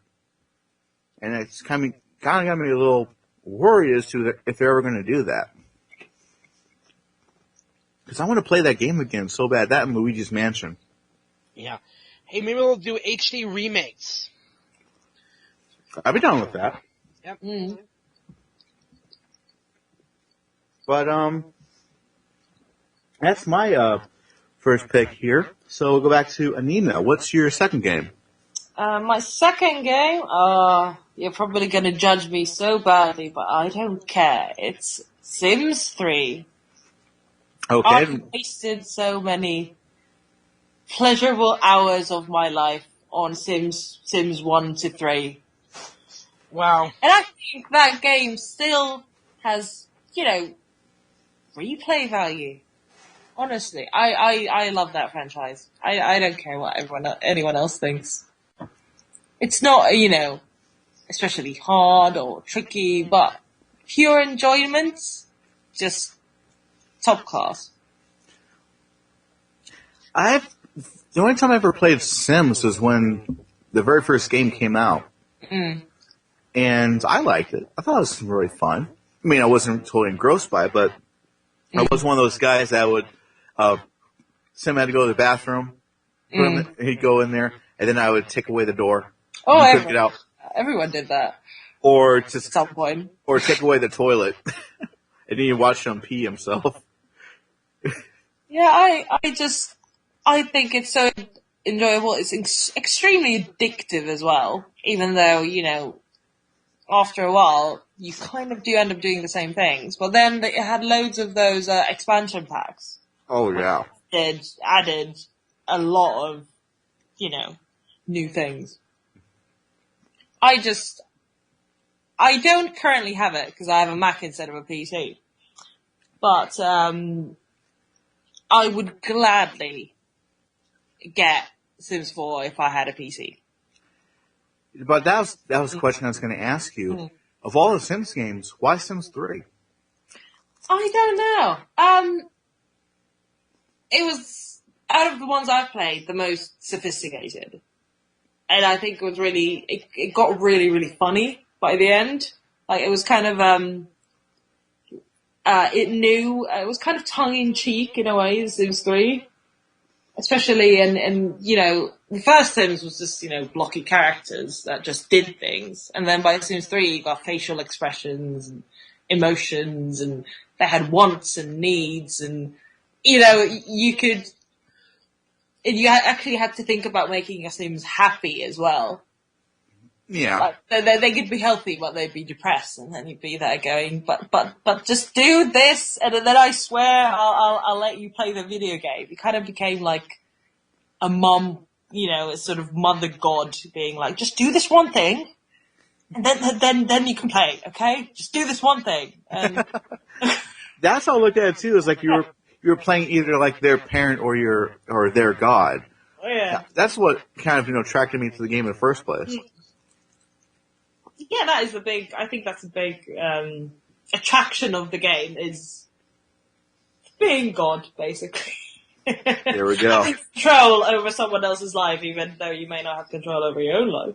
I think I was a really nasty god because I was making my Sims pee themselves and make them late for work. Well, yeah, I mean, I think everyone was excited when the Grim Reaper came the first time. You're like, ooh, the Grim Reaper. What's he gonna do? I think everyone was excited. If we're honest. Oh, of course, I think so too. Nick, what do you think about that choice? That's definitely an interesting choice. I'll say that. Doesn't that game have to be connected online always, though? So the idea of a desert island game, unless you're able to get internet too. Mine was never actually attached to the internet. I played it offline. Okay. Oh, really? Yeah, I played it offline. I was an antisocial sim gamer. I've never actually been into online gaming because I knew that once I went there was no turning back. So I just stayed well away. Especially as I love RPG games, I was like, I'm not going to even go anywhere near World of Warcraft because I have rent to pay. And I know that once I started any kind of online gaming, that's it. I have no career, I have no friends, I have no nothing, so I've stayed well away. Even now, I won't go there. Too dangerous of an area to go to. For me. Well, to be fair, I've actually given World of Warcraft I've given it a chance. I know we're getting off topic again, but we'll bring it back here in a moment. I've given that game a chance, and my cousin set up like a free 2-week trial for me. And I tried it, and I was like, there's nothing about this that really makes me want to, play beyond this point. I mean, I can see where the appeal is, but I just wasn't able to connect to it. Which is understandable. I mean, I get why a lot of people love Warcraft. I get why a lot of people get addicted to it and stuff like that. Not my kind of game. Yeah, no, it's just I think for a lot of gamers, it does have a bit of an acquired taste. I will admit to it, but definitely it is for the hardcore crowd. If that's what they love to do, is connect to an online game such as World of Warcraft and just spend hours and hours on it. I mean, it's like having pardon the pun, it's like having a second life. So, but only you're dealing with the world of trolls and all this other stuff. So, but yeah. Okay, well, that's a good choice. Sims 3. I'm not judging you because, again, it's for those who are into that kind of stuff. So that's not a bad choice at all. So, Nick, what's your second choice? Sonic 2 on the Genesis. Oh, that's I good. almost put that on my list. And here's why. I'm not the biggest fan of the first Sonic. I really love Sonic 2, though. I'll definitely admit, Sonic 1 was a great game. I enjoyed it. Probably my least favorite of the ones I have played, and now I have not played Sonic 06, and I refuse to because I know how bad that game is. It is horrible, I will tell you. I used to have 2 copies of it. It is bad. Why'd you have 2? Because when I got my PS3 for the first time, scratch it, take it back. I rented it on the 360. And I thought it was just the 360 copy was just crap. But then when I got a PS3, I actually bought a copy. And I was like, this is the exact same game. It has all the same flaws and everything. What the hell was I thinking? So, yeah, the game is shit. Yeah. Sonic 3, I really love, I love Sonic CD. That game, I haven't even finished Sonic CD. I know that's no one kill me on that one, but I should just pick that up on the 360 when I get a chance. Yeah, I got a physical copy of for the Sonic CD for the Sega CD. I got it on the GameCube and I got it on the PSN as well. Yeah, I think my plan. Yeah, cause with how cheap that game, I think it's like $5. It's one of those games that's it's really good, but there's just something about the way Sonic 2 plays. There's just something about that. Just the levels I really enjoy. I loved, the pseudo, 3D bonus, Chaos Emerald sections. Oh, oh man, that was cool. Yeah, that I think is what does it for me. But then, knowing later the whole Hidden Palace Zone thing. I bought Sonic 2 on my Android because of those levels, because I wanted to play those. Mm-hmm. And they are enjoyable. Which levels are these again? Hidden Palace. The Hidden Palace Zone. It's like one level, a couple of fans, made them. Oh. Can you remember, there is the game trailer show Pop Fiction? Yeah, I do. There's a whole thing on Sonic 2 about the Hidden Palace Zone. It looks like, it was some content that was just, cut out. You could still access a mess of the stage, but like the stage, Hidden Palace Zone Act 1, it's in there. There's music for the stage that's on the cartridge. It's just a level. There's a prototype that has it in a more finished state. So it looks like it got cut out. And there's also some levels that were in the concept stage that didn't make it far at all. But yeah, it's kind of funny. There's one thing that pissed me off about that episode though. It said that the levels were shown on the Nick Arcade, the game show. Yes, I was going to talk about that. Yeah. I don't remember seeing it. They did have a Sonic 2 on there. No one played them though. At least the episodes I managed to dig up from the internet. Mm-hmm. I can only find like 64 out of the 80 some episodes that were the ones that ran on Nick Gas. There were some other ones that I guess are lost in time, sadly. But yeah. But it's cool that, the Android release, I'm hoping they do it with like if they can do it with the 360 and PS3 versions. I would love to be able to full-blown play that on my TV, but that's great that a couple of fans that basically resurrected these levels. It's really cool. And it's funny you should mention about Sonic 2 being played on Nick Arcade. I remember when that game was shown, and one of the kids ran over and they were going to play it, and it was the first stage, first act. Right. The game. But it was, the music they used in the background was from the Starlight Zone, from the first game. I didn't notice that. Yeah. Go back and, I don't know if you can find that episode online. It might be one of the ones that ran it. I don't know. Considering they ran like good 3/4, there's a 3/4 of the series they ran on Nick Gas. Mm-hmm. There are some episodes, unless people come out and they have these tapes that have these lost episodes on them, I don't think we'll be able to see them again. That is just crazy.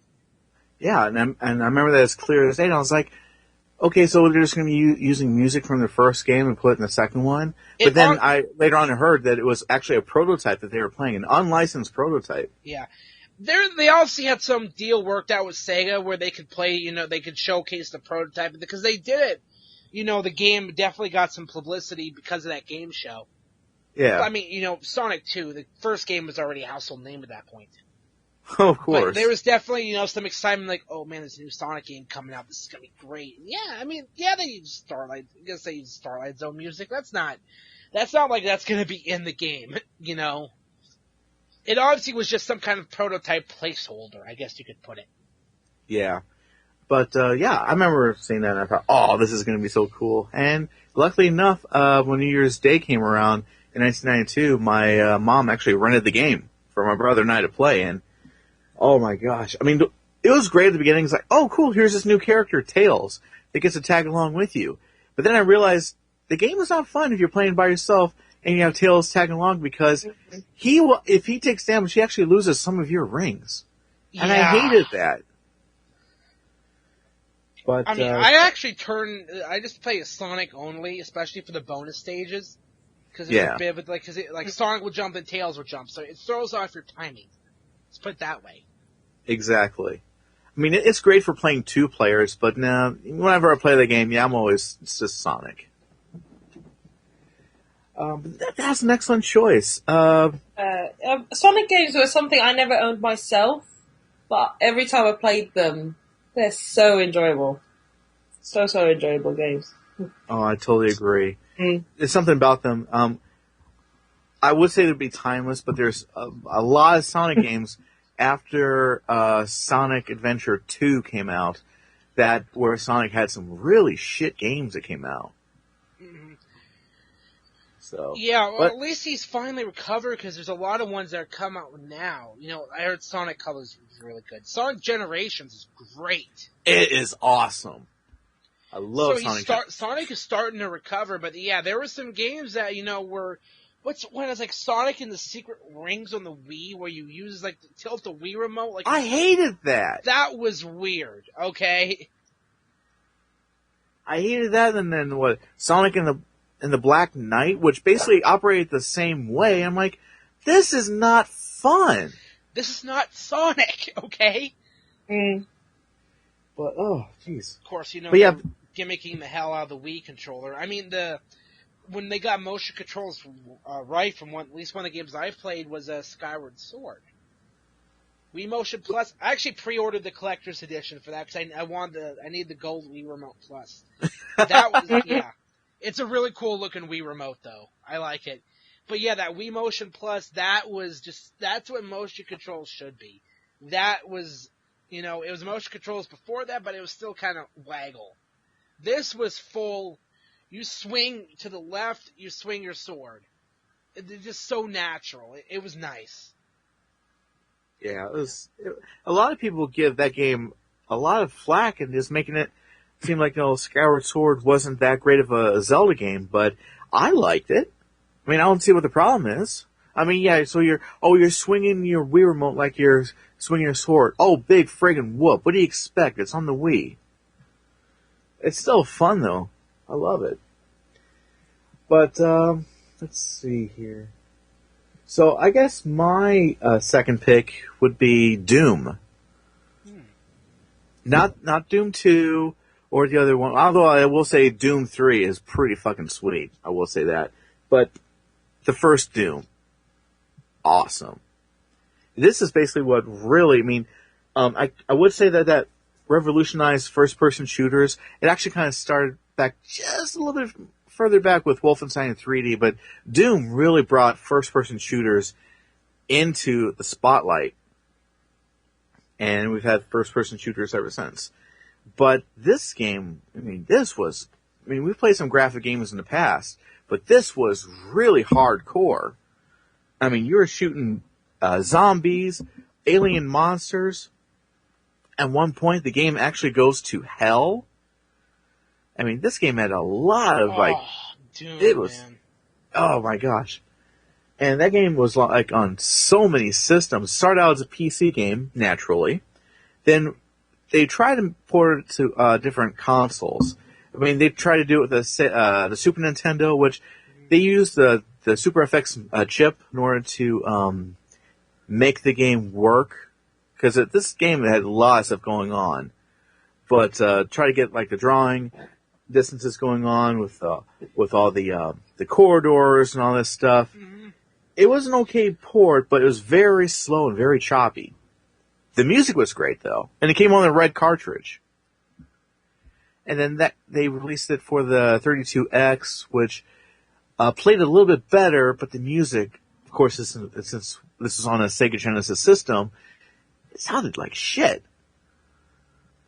But all the sound effects were there. And then there was ports to the PlayStation, the Saturn, and then, of course, later on is on iOS systems, like the iPhones, iPads, and everything. But it's something about Doom that has such a timeless feel to it, even though graphically it is very dated, but it is so much fun to this very day. Thoughts, anybody? Oh God, it's been so long since I even touched Doom. I played Doom so briefly as a kid. First time I played it, I was maybe 6, and I remember it being quite terrifying to a 6-year-old. Yeah, especially if you had the lights off. Yeah. I think I kind of left it at that after that one. I mean, Then I went Doom. to platform gaming that was less terrifying. One of the granddaddies of video game violence. Yes, definitely. That and Mortal Kombat. Yeah. Pixel blood everywhere.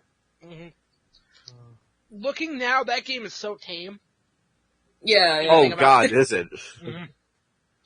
But man, did that stir up shit. I mean, Mortal Kombat was one of the reasons we have a rating system now.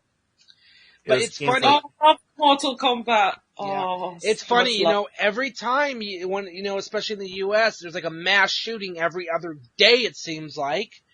And Yeah. instead of, trying to, like, the NRA are a bunch of fuckheads anyway, because they push, we need more guns. But it's like, let's not blame the guns. Let's not blame, the mental health, situation in the country. Let's blame video games. And it's like, That or heavy metal. It's one or the other. Yeah. It's either heavy metal or video It's like- games. It's just media altogether. I know it's Yeah. coming, especially from your, right-wing Fox News types, like, there was one that happened in a military base, and they were trying to blame Grand Theft Auto 5, but the shooting happened the day before the game came out. Idiot! Oh my god! Idiot journalism brought to you by Fox News. Yeah, and they can get away with it, because no one, the people that just exclusively watch Fox News are not the smartest people on the fucking planet. They're not even in the bottom, they're, like, not even in the top 99 percentile of intelligence. Okay? But it's coming. It's like, anytime, like another Pokemon game comes out, here's PETA. Someone trying to attention whore off of it, and it's like, okay.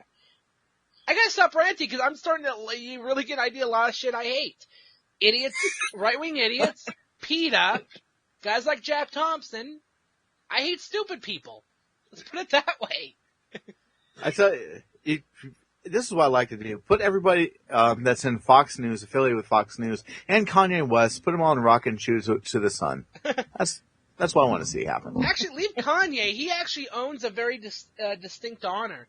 He's the only man to ever be called a jackass by the President of the United States. Yes, but we need to stop Kanye making music. That's just awful. Just awful. I'd sooner let Kanye make music than Bieber. I'd rush as soon as Kanye and Bieber just got, the Can shot. we get rid of both? Please? Well, here, never underestimate the power of stupid people in large numbers. I mean, Exactly. Why do you think Keeping Up with the Kardashians is still on? Because people fucking watch it. They finally axed Honey Boo Boo, not because it's god-awful shit, but because the mother's dating a pedophile who molested her daughter 10 years ago. Oh, God. Explain that. Who else to explain it? I mean, it's like angels finally came down upon heaven and relieved the heavy burden, which is, here comes Honey Boo Boo. Yeah. All right. Moving away from that. Back to the topic at hand. Yeah, we really need to pick up the pace here because we're only now going on to the third game. So, Anina, you're next. My third game is Beyond Good and Evil. I had the game. I never played it. I won it in a contest. I regret not finishing it. Fantastic adventure game. Tell us all Adventure about it. puzzle. Great adventure puzzle game where you're a journalist and you need to find, you need to take pictures and find evidence of this evil company doing evil things. So you basically Beautiful cartoon, slightly anime-esque, graphics. And you don't have any weapons. You only have your camera. And you have this, armband that shoots what looks like CDs out of it. And so you use it to, make distractions. You use it to break things, but you have no actual weapons. So very stealthy as well. Okay, awesome. Great game. You need to play Beyond Good and Evil. I think that's now on the PSN, if I'm not mistaken. I think it is. Hope so, because I haven't played it since my PS2. So if it's on the PSN, I will definitely upload it onto our PS3 There you go. and have another go. Because I never did finish it. unfortunately. I never did get a chance to finish it. I never played it, so yeah, I gotta look into that for sure. Highly enjoyable. Again, I like the fact you don't have a weapon and you have to be really smart with what you do. Otherwise, you get caught in a second by scary, guards with guns and armor. Okay. Well, that sounds like it's a really cool game. What do you think of it, Nick? Have you played Beyond Good and Evil? No, I haven't.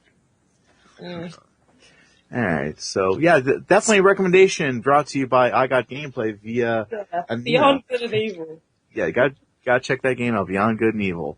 So, Nick, what's your third pick? This is like a lot of these games I'm gonna have on here are from the PS2 and they're in series. So I was trying to pick one. So with the Jak and Daxter series, I'm gonna go with Jak 3. And I love that whole series. Yeah, I like that series. I haven't played every single one, but they are good series. But I had to go with Jak 3 just because that was really, like, the first game was really good. The second game was really good. But, like, the third one, I think, was just on a different level, I think. I found it really difficult. The third one was really, really hard. Yeah, definitely. Compared The 2 and 3 were really hard. But I think with 3, like, the challenge isn't unfair. It's probably the most polished of the games. And as good as that series is, I'll tell you that. I hated the damn fishing stage in the first game. I'll tell you that. I hated it. I hated it too. I was really good at it. Yeah. So I didn't mind. But like the first game had it was more of like a bright and, happy-go-lucky kind of tone to it. The second and third games were a lot darker. Yeah. But the third one, when you get kicked out of the city, and it's just like, it turns into this, it's almost like, what was that in Judge Dredd, where you get, kicked out of the city into the, like, whatever it is, the desert, Yeah. And that's what it kind of reminds me of. But it's just, I would say it's the best of that trilogy. The third game. Yeah. It makes me wish they would actually reintroduce Jak and Daxter to the modern consoles, I mean, I think they did like an HD collection of those games. They did. They did an HD collection for Sly Cooper, which I have on both the PS3 and the Vita. Mm-hmm. And I've actually, platinumed both those collections. Cool. I've also platinumed Sly 4. Awesome. Yeah, on the Vita. Because I got the PS3 version of the game, and it came with a copy for the Vita. I just got the Vita earlier this year, like, it was with my tax return, so it would have been February. Okay. So yeah, I walked to the mall, and it's like below zero, fucking freezing cold out. Just the day I got my tax return, just to get the frickin' Vita. But yeah. Sly 4, platinum that, and I still need to go through and try and I think I platinumed Jak and Daxter, and I've platinumed Ratchet and Clank. Oh yeah. So I'm on to the second games on those, but they're just awesome. They are awesome games. But I would love to see a Jak 4. I mean, they're still releasing, Ratchet and Clank games, which is great that series is still around. Yeah. But yeah. Maybe if there's enough demand from the fans, maybe Sony would consider it, but time will only tell. Mm-hmm. But yeah, Jak 3 is my game. And my third game I'm going to choose. Now, here's the thing. I love light gun shooter games, which we've already talked about earlier when I mentioned how Duck Hunt was coming to the Wii U Virtual Console. But there's this one light gun series that I am absolutely in love with, and it's a Sega property, and it is House of the Dead. But the one I'm choosing here, because A, I played the first one in the arcade, and played the second one on the Dreamcast. Did not play the third one, but I did play House of the Dead Overkill, which is my absolute favorite of the series. And that's on my list because one thing some people who don't know me, I'll share something with you. I love these old school exploitation movies that were popular in the 60s and the 70s and early 80s. There's like over the top violence and gore in some of these movies. And there's grindhouse films. And that's what this game was modeled off of these grindhouse films of that time frame, and you could tell that they spent a lot of time trying to emulate that look because there's lots of film scratches, some graininess, and imperfections as the game was being played, and also the music was super cheesy, which is again an emulation of those grindhouse movies back in the day. But it's still a House of the Dead game through and through. And this is basically a prequel to the whole series. You play the agent who's on his first assignment, and he's trying to eradicate all the mutants, quote unquote. They're in this southern plantation area, and they go into the mansion there, and it goes to a swamp, the hospital. What makes this interesting is each level is basically a movie, and it has some pretty. There's a lot of swearing in this game. I think that at the time it held the world record for the most F-bombs in one game. But that's not what drew me to it. It was just the fact that I loved grindhouse movies and I loved House of the Dead, so I thought this was like a perfect marriage. It's like having peanut butter and chocolate together. Mm-hmm. But it's just an awesome, awesome game, and I've got a copy of it. My fiance Courtney, she's got a copy of it. It's just a fucking awesome game, and it's also out for the PS3. They can use a PlayStation Move with that, and it's a director's cut, which actually has better graphics, and I think they put in maybe a couple of additional levels. But the one thing about the Wii version, unfortunately, it has a glitch in the game where you will never, no matter what you do, you will never get 100% completion in the game because of a glitch. So I think that's why they re-released it for the PlayStation 3 as a director's cut, because they fixed all the problems. Thoughts about that game? I unfortunately am not familiar with that game. So. What you should do is, there is a trailer for the game that's on YouTube.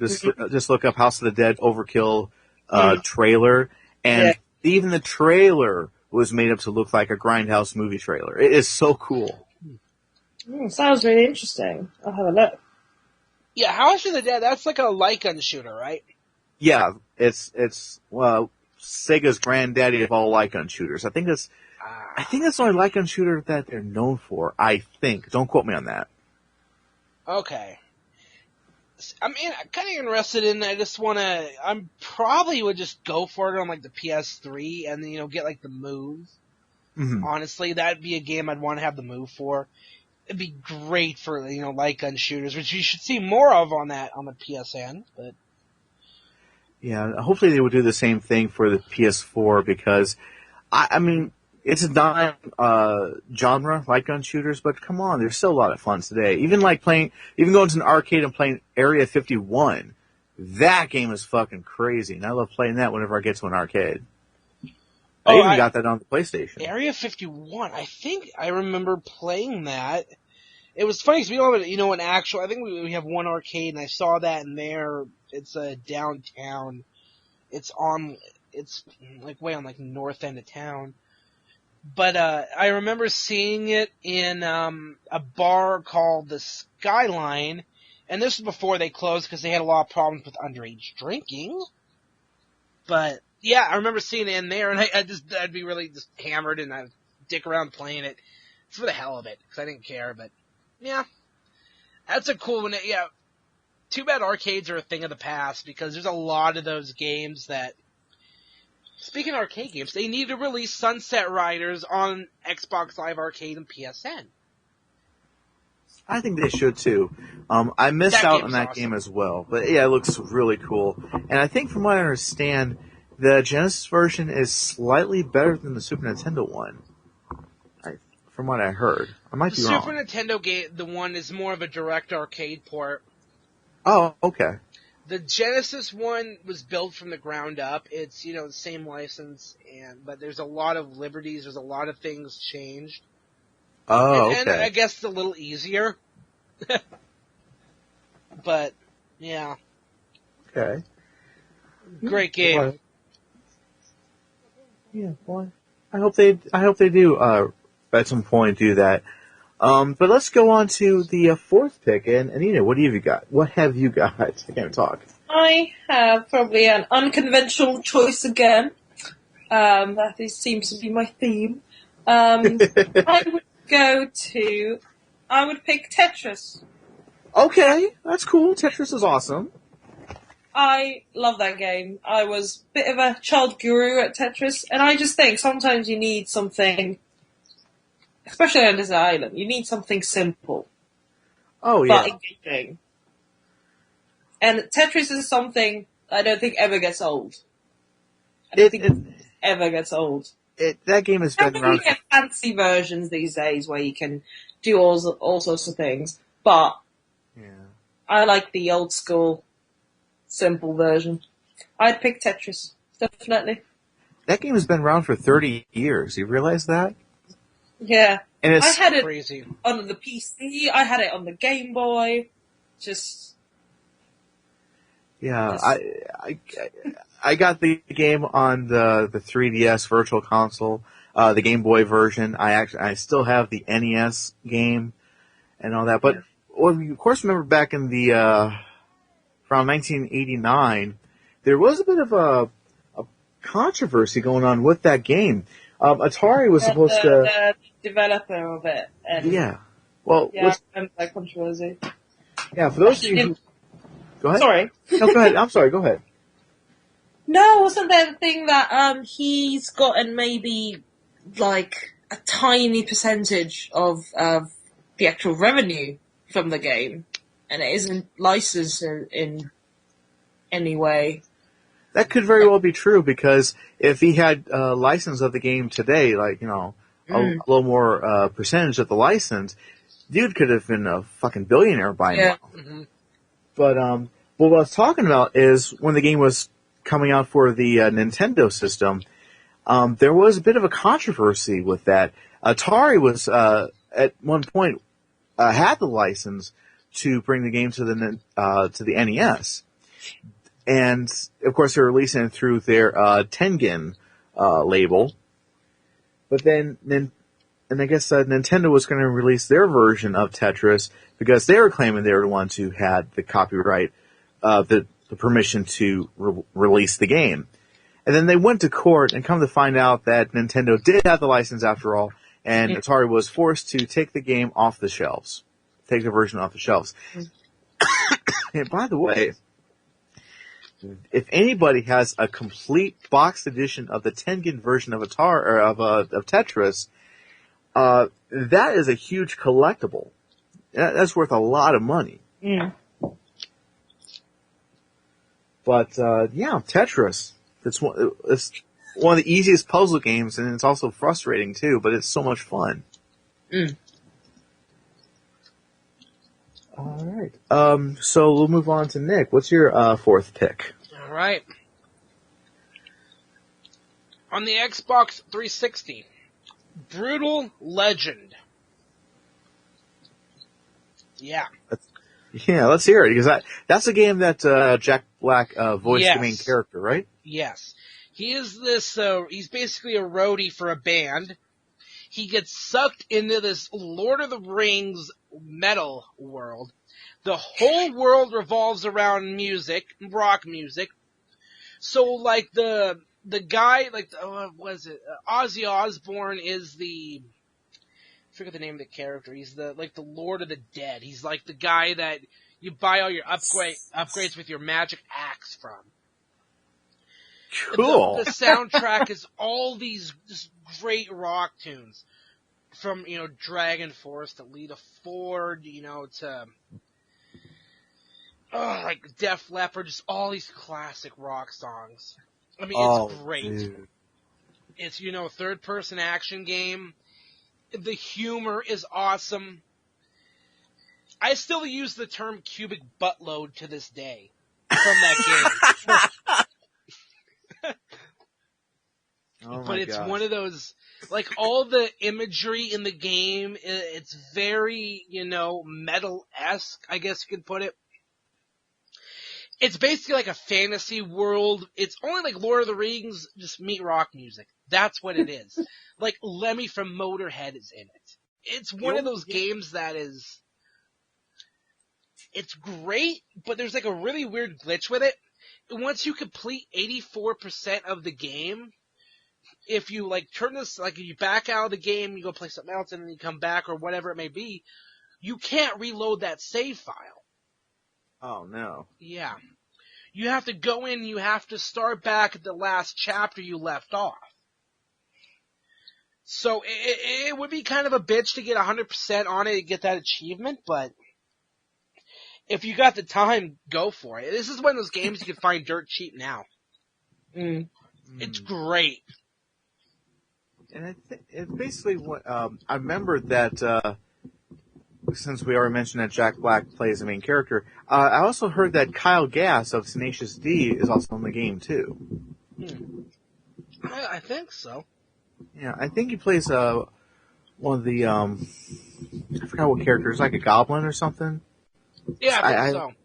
I don't remember exactly, but because I haven't played the game, but when I heard that he was in it, I was thinking, oh, so basically it's a Tenacious D game. Well, really, it wasn't, but I mean, if you're a Tenacious D fan and you're Jack Black fan, you love video games, this would be right up your alley. But then again, if you just love all these classic heavy metal bands and music, then this is definitely worth trying. Yeah, Good some choice. of the bands that are in here are Diamond Head, Motorhead, Judas Priest, Marilyn Manson, Oh yeah. Ozzy, Lita Ford, Budgie Dark Tranquility, Black Sabbath, Cabbage Boy, Kiss, Cradle of Filth, Megadeth, Scorpions, Ooh. Whitesnake, Motley Crue, Static X, Nitro, Tenacious D. Oh, of course. There we go. Yep. Rob Zombie, etc. Oh, Great. yes. You get. God, that. Okay. One of these someday in the future, I'm gonna have to track that down because that sounds like it's fucking cool. Oh, it's great. Yeah. All right. So, my next choice. I'm a huge Castlevania fan. Of course, we already talked about Super Castlevania 4 being my favorite Castlevania game of all of them.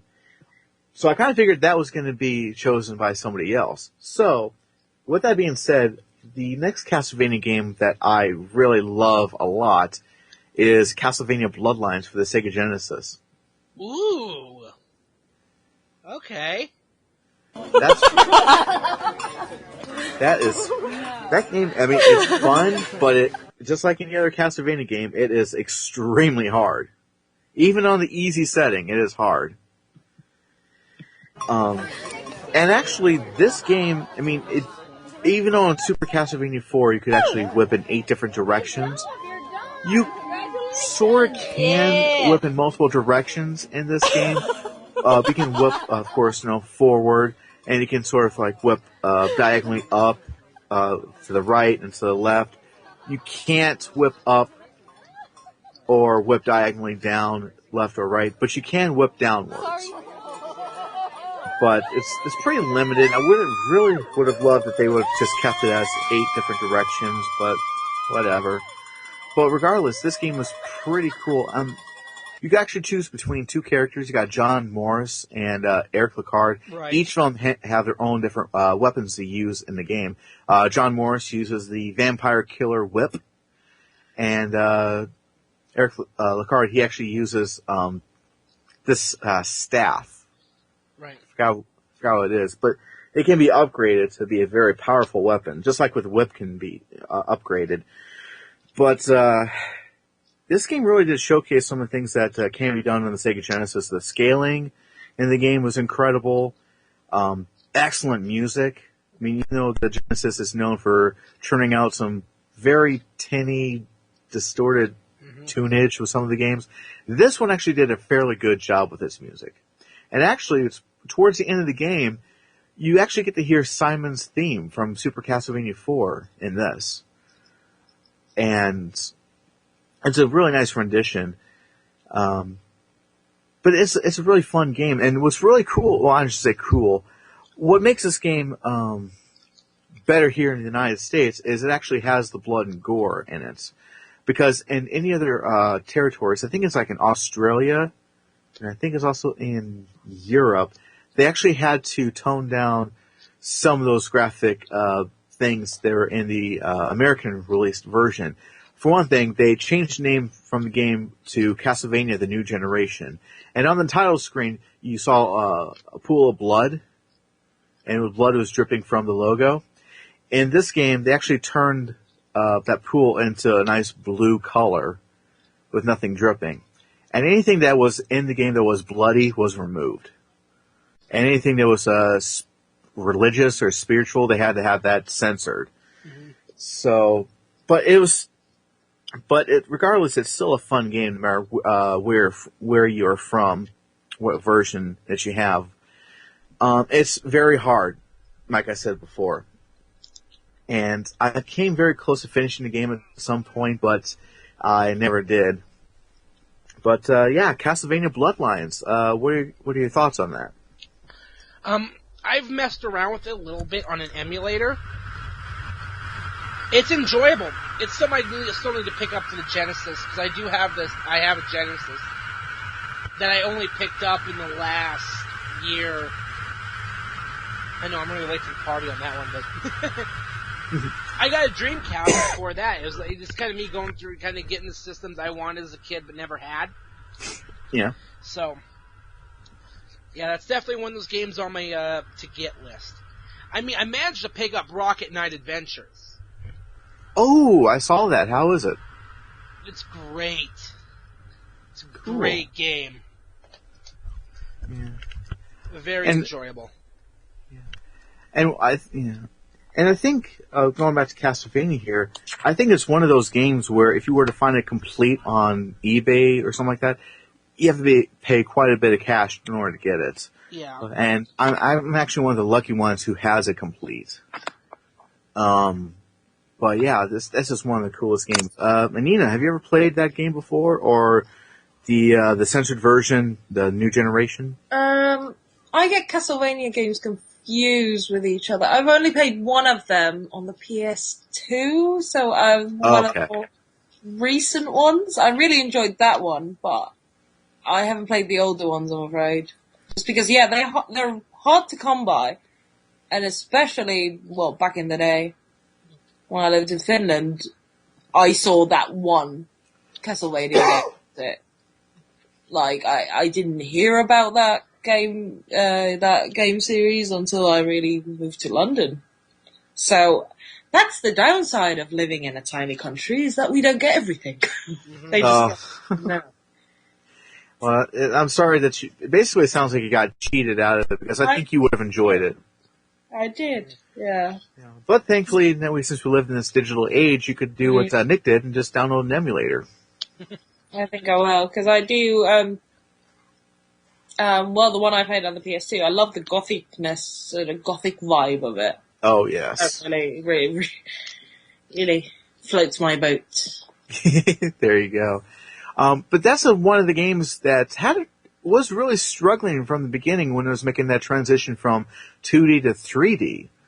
Because, of course, I'm talking about Castlevania that came out on the Nintendo 64. It's like two different versions of it were released. You had the original, then you had Legacy of Darkness. Legacy of Darkness was supposed to have been like a re-released version of the original game.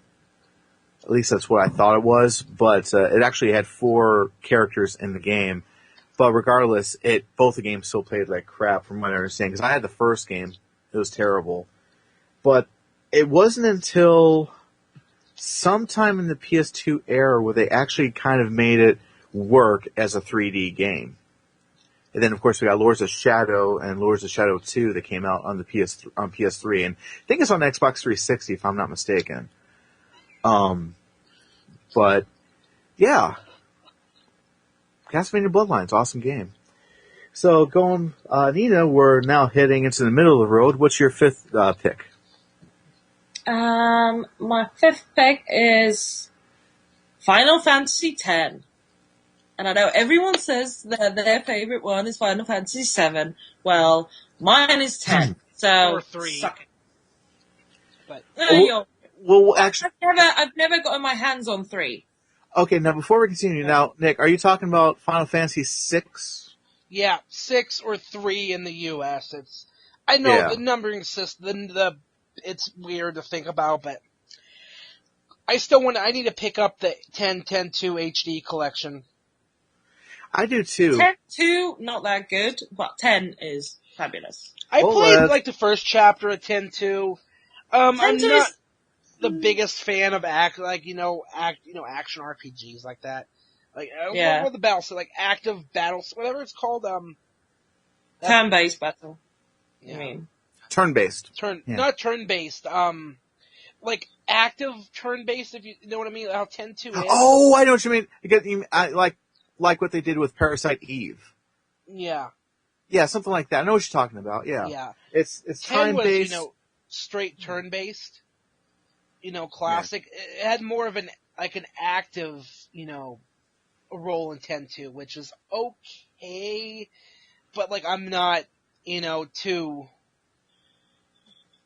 It's weird, one of the weirdest, spin-offs, sequel. They sequelized the sequel, but 10 I really enjoyed though. Yes, 10 is great. So. Yeah. I mean, take out the whiny, main character, and, if you don't think about the problems with the story, I enjoyed it for what it was. It was really... Exactly. Don't look for something deep and meaningful in it. Yeah. It was actually the first Final Fantasy game I ever played. Mine too. It was the first one, which is why people say, oh well, if you'd played, 6 first, I probably would have enjoyed 6. But now, going back to 7. Oh, I'm getting confused now. Anyway. Yeah. I just don't enjoy it as much. I love 10. I love 10. I love Final Fantasy 10. It's interesting because, my first Final Fantasy experience was with Final Fantasy 3, aka Final Fantasy 6, because that's a game my brother had. And I think he paid $90 for that game when it first came out. Mm. But that was my introduction to Final Fantasy, because at the time I did not really enjoy RPG games. But then I came across this and I played it. I thought, these games are actually pretty cool. And Final Fantasy VII, I bought that with my birthday money when that came out. And bought the strategy guide because I had a feeling I was going to need it. But then when 10 came out, that was the first time that it was, every character was voiced. There were voices in this game for the first time. But I really, really hated the voice actor who played the main character. See, Riku really got on my nerves. If you could have just left a party member, I would have left her. Mm-hmm. I really would. I would have been I wanted that option. I was like, can we get rid of this annoying, whiny, Ricky girl? It's just can I get rid of her, please? I think the reason why I liked Riku is because she was voiced by Tara Strong. Mm. But I see where you're going, because that was such an obnoxious character. There's some of those characters in that game who were just straight up obnoxious, I thought. But the game was still fun. Badass, though. Auron was the fucking badass. He was cool. Lulu was my favorite, because she was just... The boom mage, black mage, yeah. You ever watch... I don't give a shit. Watch the Spoony One's review of Final Fantasy X. When he introduces he introduces Lulu's like, the boom mage, a black mage. It's Jug's life. It's just Lulu. Yeah. No wonder she became a witch. She must have a way to cure a spell to cure the lower back problems she has from hauling those memories around. Oh God. But yeah. But that's a good pick though. Final Fantasy X, that was actually pretty sweet. I still got that game in the collection, and one day I'll get to revisit that. But yeah, Awesome. So let's go on with Nick with your fifth choice. This one's going to be a really, oddball, I wouldn't say oddball one, but, with the ones we've been talking about, this completely comes out of left field. But UFC Undisputed 3. Let's hear it. Okay, I'm a big UFC MMA fan.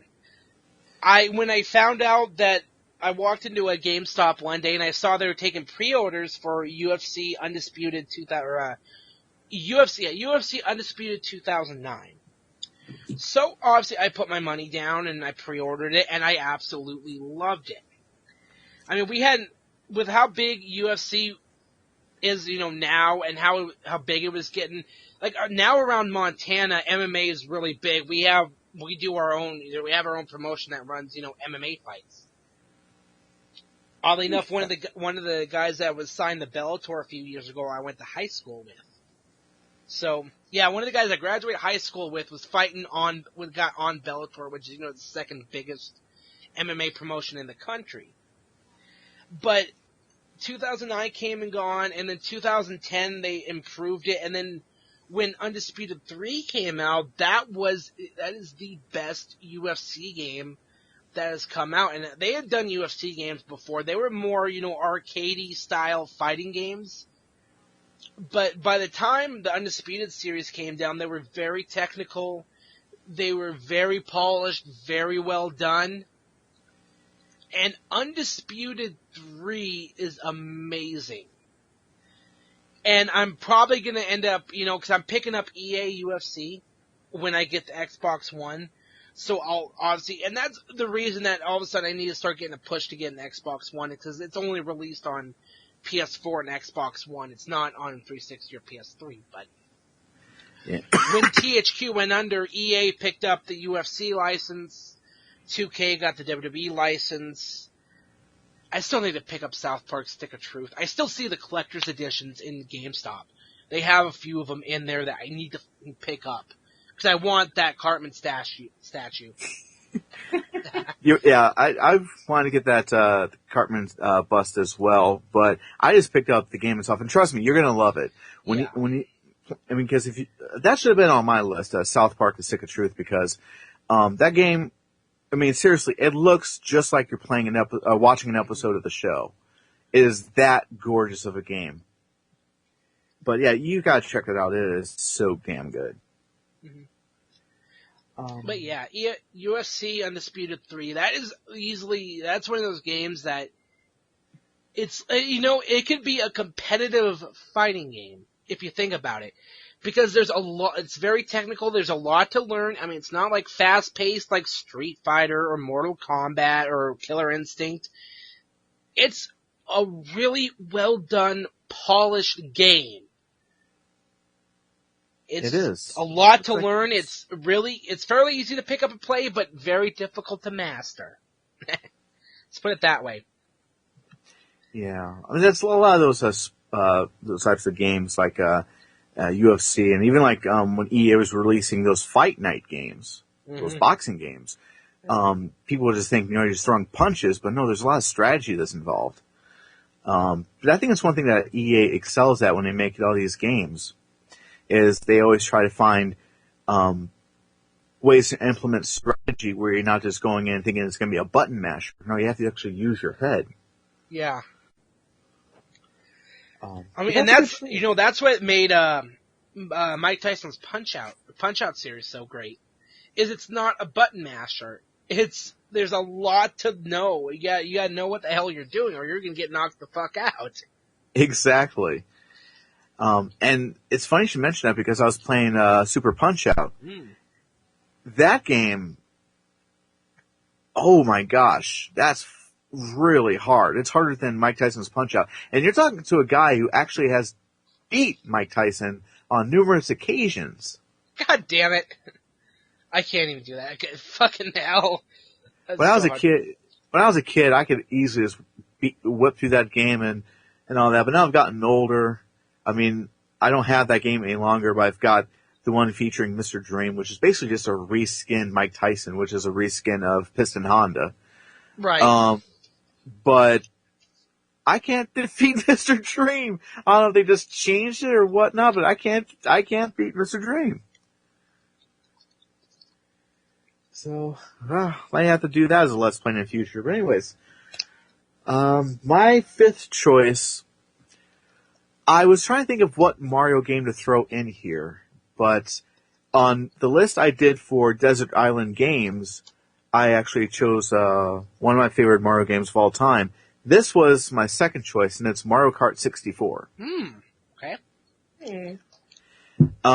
This was classic game. What's that?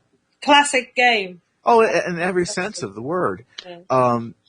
This was, to this day, I still regard this as my favorite Mario Kart game. Even though the Mario Kart games have always been in 3D, this one was even bigger in terms of scope and design because it was taking advantage of the things that the Nintendo 64 could do.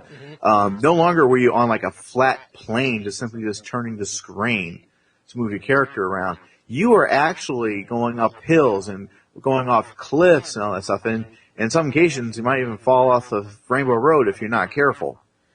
But this game was just fucking crazy. I loved every second of it. The minute it was released, I went down to my local Target, slapped down the cash, and I said, I want Mario Kart 64. Took it home, and oh my gosh, that game just... I still get chills when the screen comes on and I hear, "Welcome to Mario Kart." It's just like, oh god, yes, I'm going to be playing one of my favorite Mario Kart games of all time. So, it was just great. And the game was supposed to have been called, when the game was being developed, it was going to be called Super Mario Kart R. But at the same time, Sega was coming out with Sonic R for the Sega Saturn. Oh, that game was horrible. So I guess to avoid lawsuit, they decided to go ahead and just simply call it Mario Kart 64 because most of the games that came out on the Nintendo 64 had that number followed by the title. Or this title followed by that number. Yeah. But yeah, awesome game. And then you still see a lot of the later Mario Kart games when they come out with these retro tracks. They redesigned some of the Mario Kart 64 tracks and they look awesome today. But I just like the original game a little bit better. What do you guys think of it? Mario Kart 64. Great game. Fantastic. Yeah, just great game. I can't think of a bad thing to say, or even a neutral thing to say. It's just great. It's a classic for a reason. Exactly. Nick, what do you think? You own a 64, you gotta own Mario Kart 64. There's really nothing else to say. It's one of those racing games that, I mean, it's great. What I really love, I love Mario Kart. I love Mario Kart 7. I love Mario Kart 8. I never got to play double. I played a little bit of Mario Kart on the Wii. I remember playing that. I didn't really play Double Dash. I did play 64, but, I enjoy it. There have always been well-done, well-designed racing games. I totally agree. And I can't think of one Mario Kart game that really sucked. Because the first Mario Kart game that came out, Super Mario Kart, I mean, hands down, that is the hardest game of all of them in the franchise. I mean, trying to try to unlock, the special cup in that game, you have to basically endure a lot of shit and hell just to do that because your ultimate goal is to get 100% completion in the game and also to race on Rainbow Road, which is a challenge all in itself, just trying to race on that track because there's no barriers, nothing to try to keep you in there. You have to be careful, otherwise you're going to fall off the track. Mm-hmm. And trying to race that on 150cc is, it's hair pulling, to say the least, because I can't, for the life of me, I've actually completed the game, but just to try to race that 150cc, you have to have reflexes like a fucking cat in order to get through it. So Mario Kart 64, awesome game. Moving on now, we'll try to pick up the pace just a little bit here. Amina, what is your sixth pick? I'm sorry, sixth. That's right, yeah, sixth. Yeah. What you got? My sixth one. One, two. My sixth one is Okami. Ooh, good choice. Okami is special. Well, I tried the Wii version first, and I absolutely fell in love with it. But just story, graphics, just everything. The dynamic, just everything. Melts in your mouth, not in your hand. Oh, I've played the original version and I thought it was really sweet. I didn't get around to playing the Wii version. But a little fun fact there before we get Nick's opinion about the game. I remember when the game was first came out, there was a problem with the cover of the game. It had an IGN watermark that was on the dog. It was very faint, but you could see the IGN watermark on it.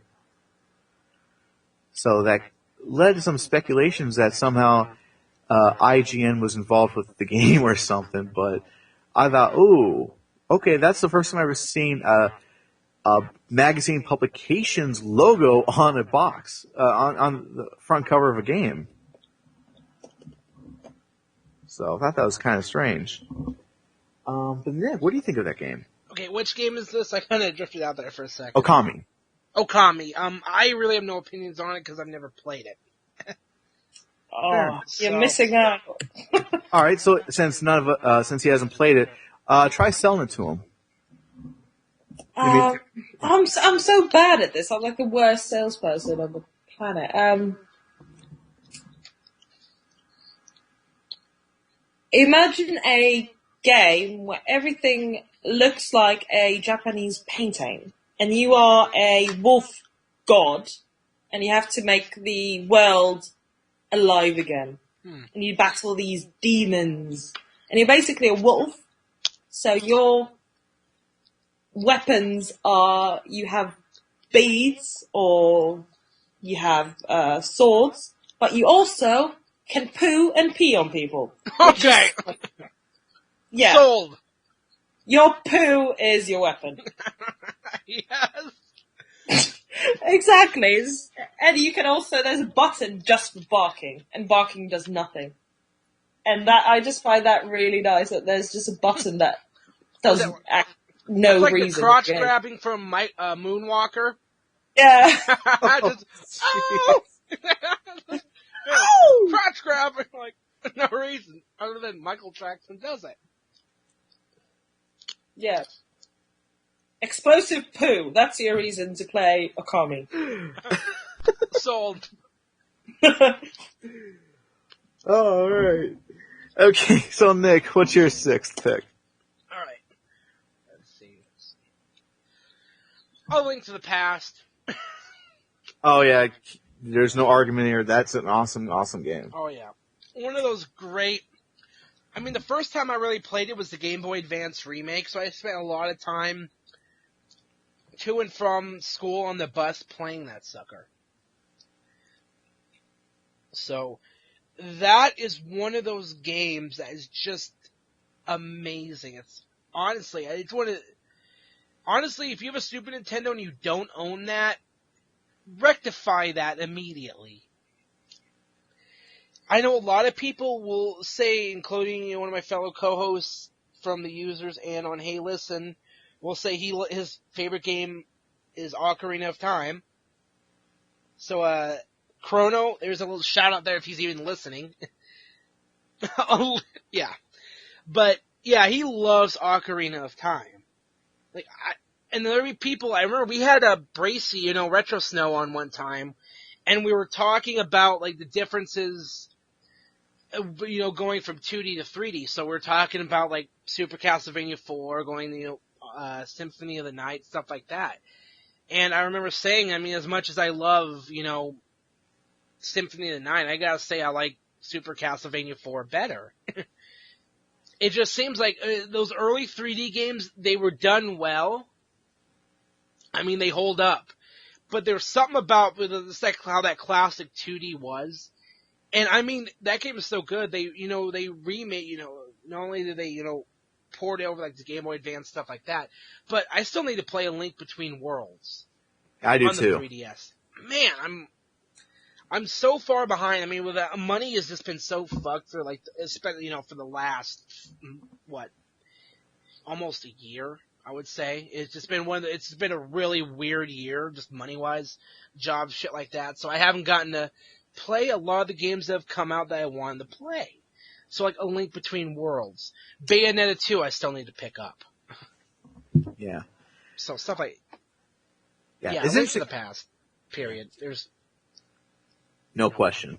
It's interesting that you should mention that about Link to the Past and Ocarina of Time. Have you checked out Eagle Raptor's Sequelitis episode? Yeah. Yeah. That for a video that's like over 30 minutes long. Such an intricate discussion about both those games.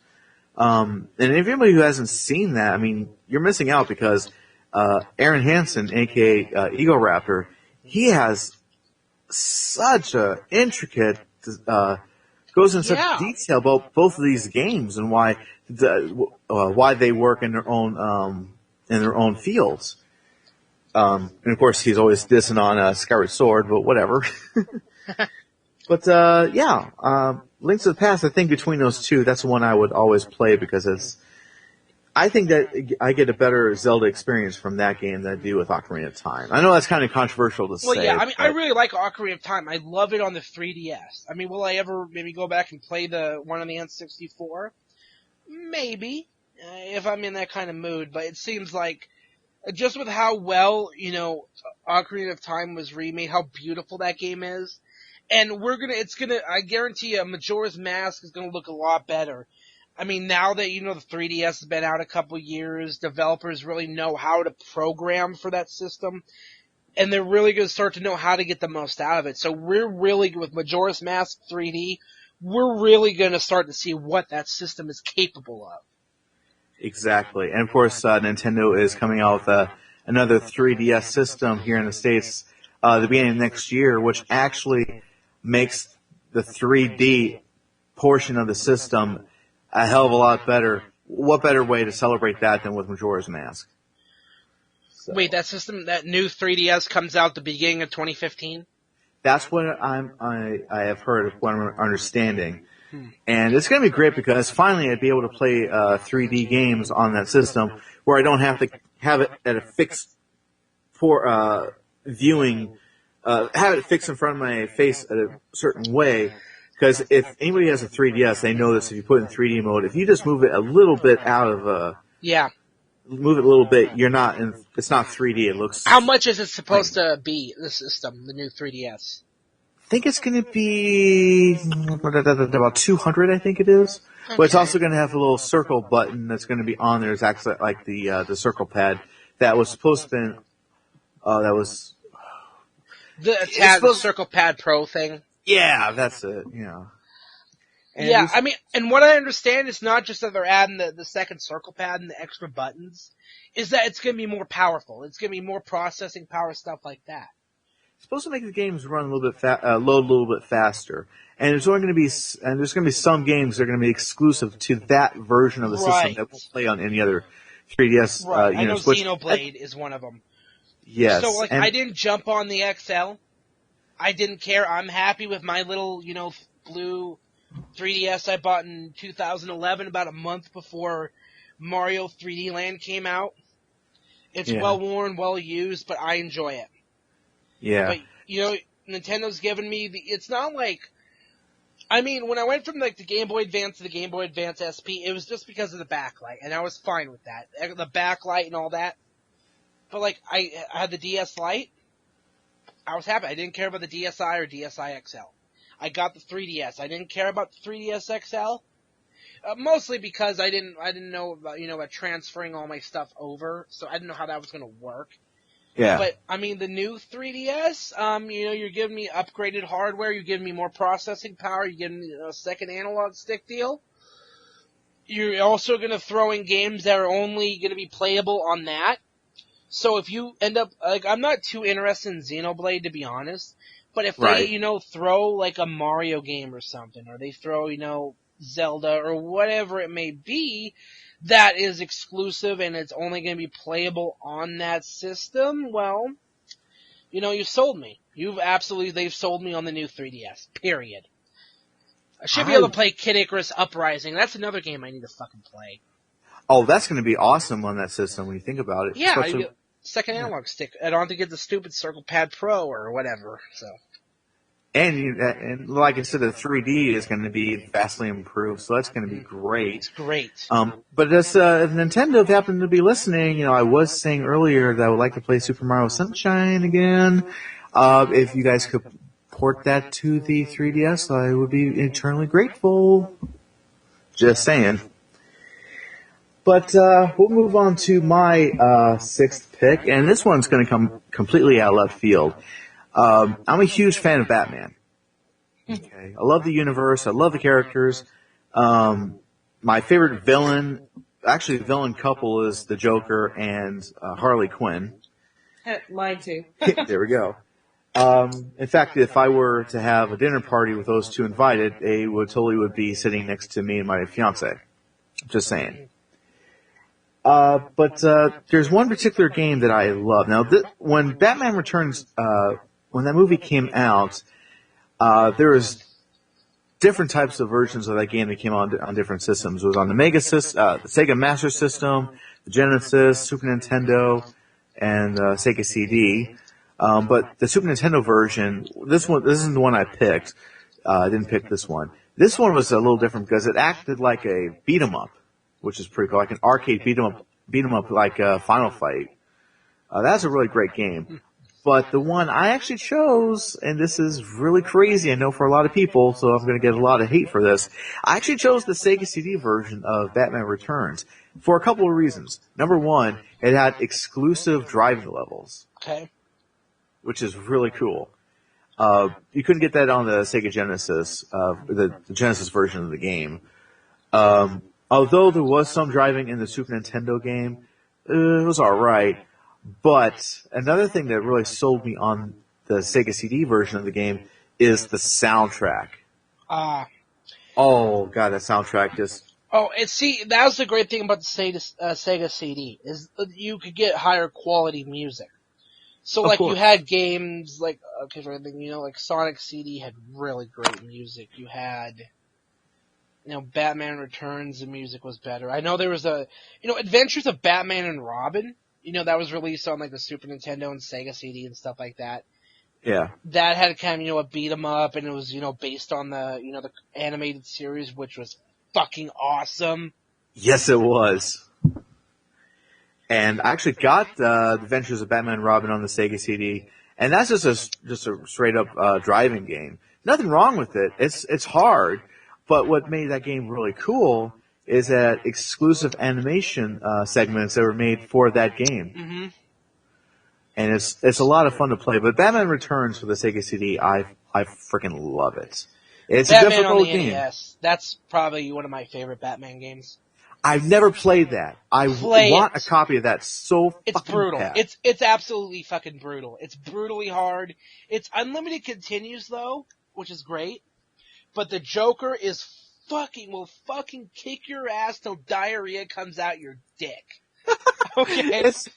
I actually saw James and Mike play that game on the Sin Massacre YouTube channel, and I actually learned how to beat the Joker. So there we go.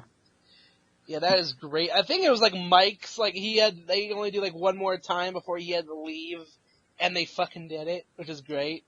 I did that game for my summer backlog challenge. I did that, I did Zelda 2, I did Double Dragon 2, and I think I had, I can't remember what the other two games I had. I think I had Soul Sacrifice on the Vita and Pitfall the Mind Adventure. But I got through Zelda 2, I got through Double Dragon 2, and I got through Batman, which I'm happy about. I got through some of the harder games. It's interesting that at the time when the games came out with like the second game, or the sequel, is vastly different than the first one. Yeah. Yeah. But anyways, moving on to our seventh pick, Anina, what have you got for your seventh pick? Seventh pick. Let me see. My My seventh pick is Oddworld, Abe's Exodus. Yes! Someone chose an Oddworld game. I love that game so much. I bought that game as, what was I, 12? And I just bought it purely because of the cover. I thought, oh, he looks cute. I'll buy this. And it was brilliant. Really hard game. Yes. Oh my Quite gosh. scary for a low rating. It was quite disturbing because they had their mouths and their eyes sewn together. Mm-hmm. Such a good game. Such a good game. Yeah. I got Abe's Odyssey, Abe's Exodus, and recently bought Munch's Odyssey when that became available on the PSN and HD. Oh, I haven't tried the Munch's Odyssey yet. You've got to play it. Is it good? Is it good? Very good. Very, very good. And they also have, there's a fourth Oddworld game. It was Wrath. What the hell's the name of it? There's a fourth Oddworld game which also got an HD remaster, and I think that's also on the PSN and Xbox Live Arcade. But it's a first-person shooter. But the weapons that they use are actually furry creatures or different animals that you use to shoot at other beings. Oh yeah, I did see I saw a Stranger's Wrath. That's it. trailer. Yeah, I saw a teaser trailer for that ages ago. Looks really bizarre, but in a good way. Well, that's Oddworld for you. Yeah. But I will vouch those games are extremely difficult, but very rewarding too. Especially if you manage to save all of them Dawkins, you get like the best ending. Nick, have you played any of those Oddworld games like Exodus or Odyssey? I have played I have the very first one on the Odyssey, okay. Odyssey on the PS1 Classics, I think. Mm-hmm. I didn't play. It's kind of cool. It's something I really need to spend some time in, actually in the mood to play. But it's a pretty good game. Yeah, it really is. If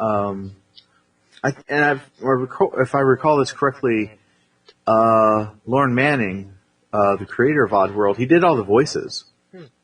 Yeah.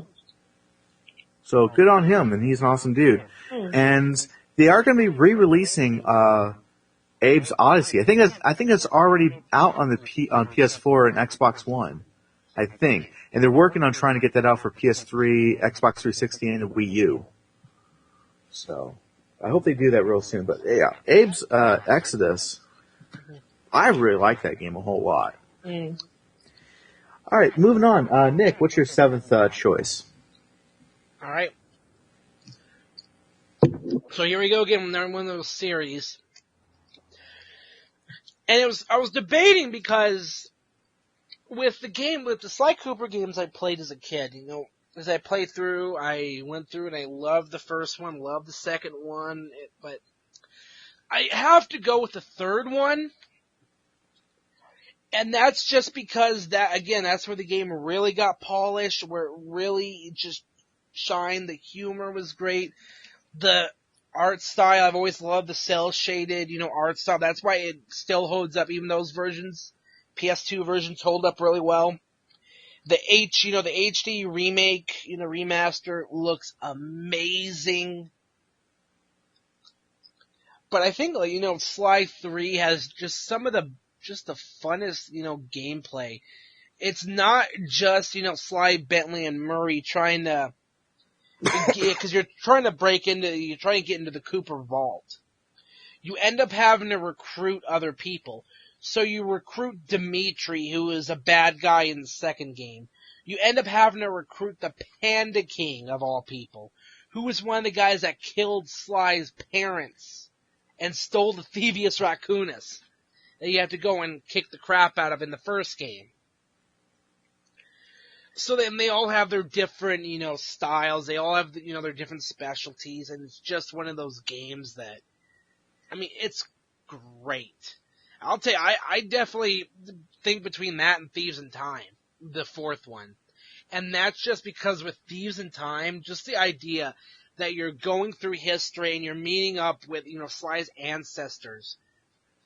it's just great. But I'd say the third one. That's just the bit of the nostalgia factor for me. Because that was when I played this third Sly game. I'd actually borrowed it from a friend, and it was actually right around I was getting ready to graduate high school. So, yeah. So it's one of those last games I had beaten before I graduated high school 6 years ago. 6.5. Can't believe it's been that fucking long. Anyway, yeah, Sly 3. Awesome. I have never played any of the Sly Cooper games, and don't get me wrong, I think they're cool because I love the cel-shaded look of these games, and well, it's much like Metal Gear Solid where it's all based on stealth, but it makes sense because he's a thief. Right. It's done very well, so I would definitely pick up the HD collection. Period. I will definitely have. With the third game, there's like some 3D, functionality with it, which is weird. So there's like some 3D elements to it. So if you have like on the HD collection, if you have a 3D TV, which I don't know anyone who does. My folks do, but unfortunately I'm not in their house anymore, so damn it. But no, they have a 3D TV. That would have been pretty cool, but yeah, the Sly Cooper collection, especially the Sly 3, definitely I gotta give that a try. Alright. Okay. Okay, we're just gonna kind of break the fourth wall here for a moment. Nick, is your recorder still going? Yep.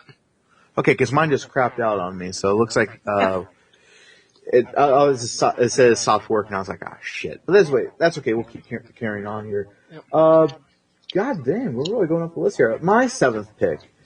Again, it's coming out of left field. Now, of course, one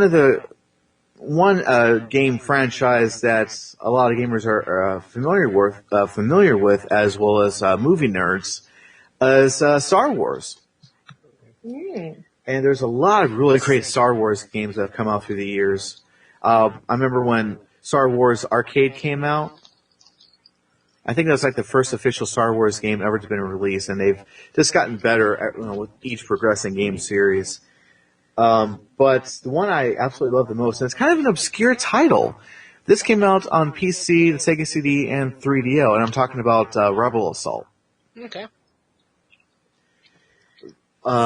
Basically, you take the role of the character known as Rookie 1. Yeah, as they all were named back then.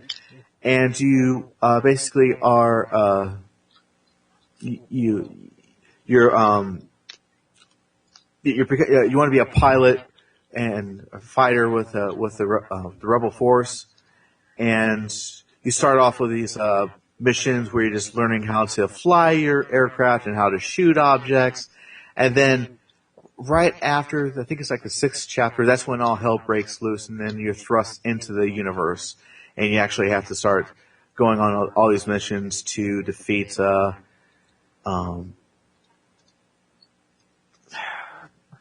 Vader, and it's just a lot of really great things. It actually melds a lot of stuff from the first two movies, New Hope and Empire Strikes Back, because they got some levels based on some of the worlds, planets that they actually go to in the movies. And of course, you go to Hoth on this one. You actually defeat you have to defeat the AT-ST walkers, and that. It's a really cool game. It's basically the whole game is made up of cutscenes. It's a full motion video game, right? And it's interactive. Not the same interactive as is like a Dragon's Lair, but you still have to be on target and shoot the TIE fighters and all these other characters. You actually get there's actually some foot missions in the game too, and it's kind of like a rail shooter at that point. The game actually, I recall playing it because I got the game on the Sega CD. The game is very slippery and hard to control. And I think that happened. I think that was like a programming issue that they had with the game, because I noticed it did the same thing on the PC as well as the 3DO. So the controls are just you have to really, really fight with the controls in some parts of the game, but it's still a lot of fun. Voice acting, not too good, but what do you expect? That's like one of the first games that they were trying to do voice acting with, and they actually got their stride later on with other Star Wars games. But this one is actually pretty cool. I still love it playing it today. I got that and Rebel Assault 2, which is on the PlayStation. And I think Rebel Assault 2 is a little bit better of a game, but it doesn't have the same charm as the first one. So yeah, Star Wars Rebel Assault, really cool. But we're going to move right on along to our 8th pick. And Nina, what have you got for your 8th choice? My 8th. Well, would you mind if I do 8, 9, and 10 in a row? We might as well because we really need to pick up the pace here. Well, counting down from 8. Number 10 is unbeatable, but 8 and 9 could easily be swapped around. They're equal in their ranking. It's a BioShock, Heavy Rain, and Morrowind. As I talked about Morrowind earlier, so that's no surprise. But in 8th and 9th place, BioShock and Heavy Rain.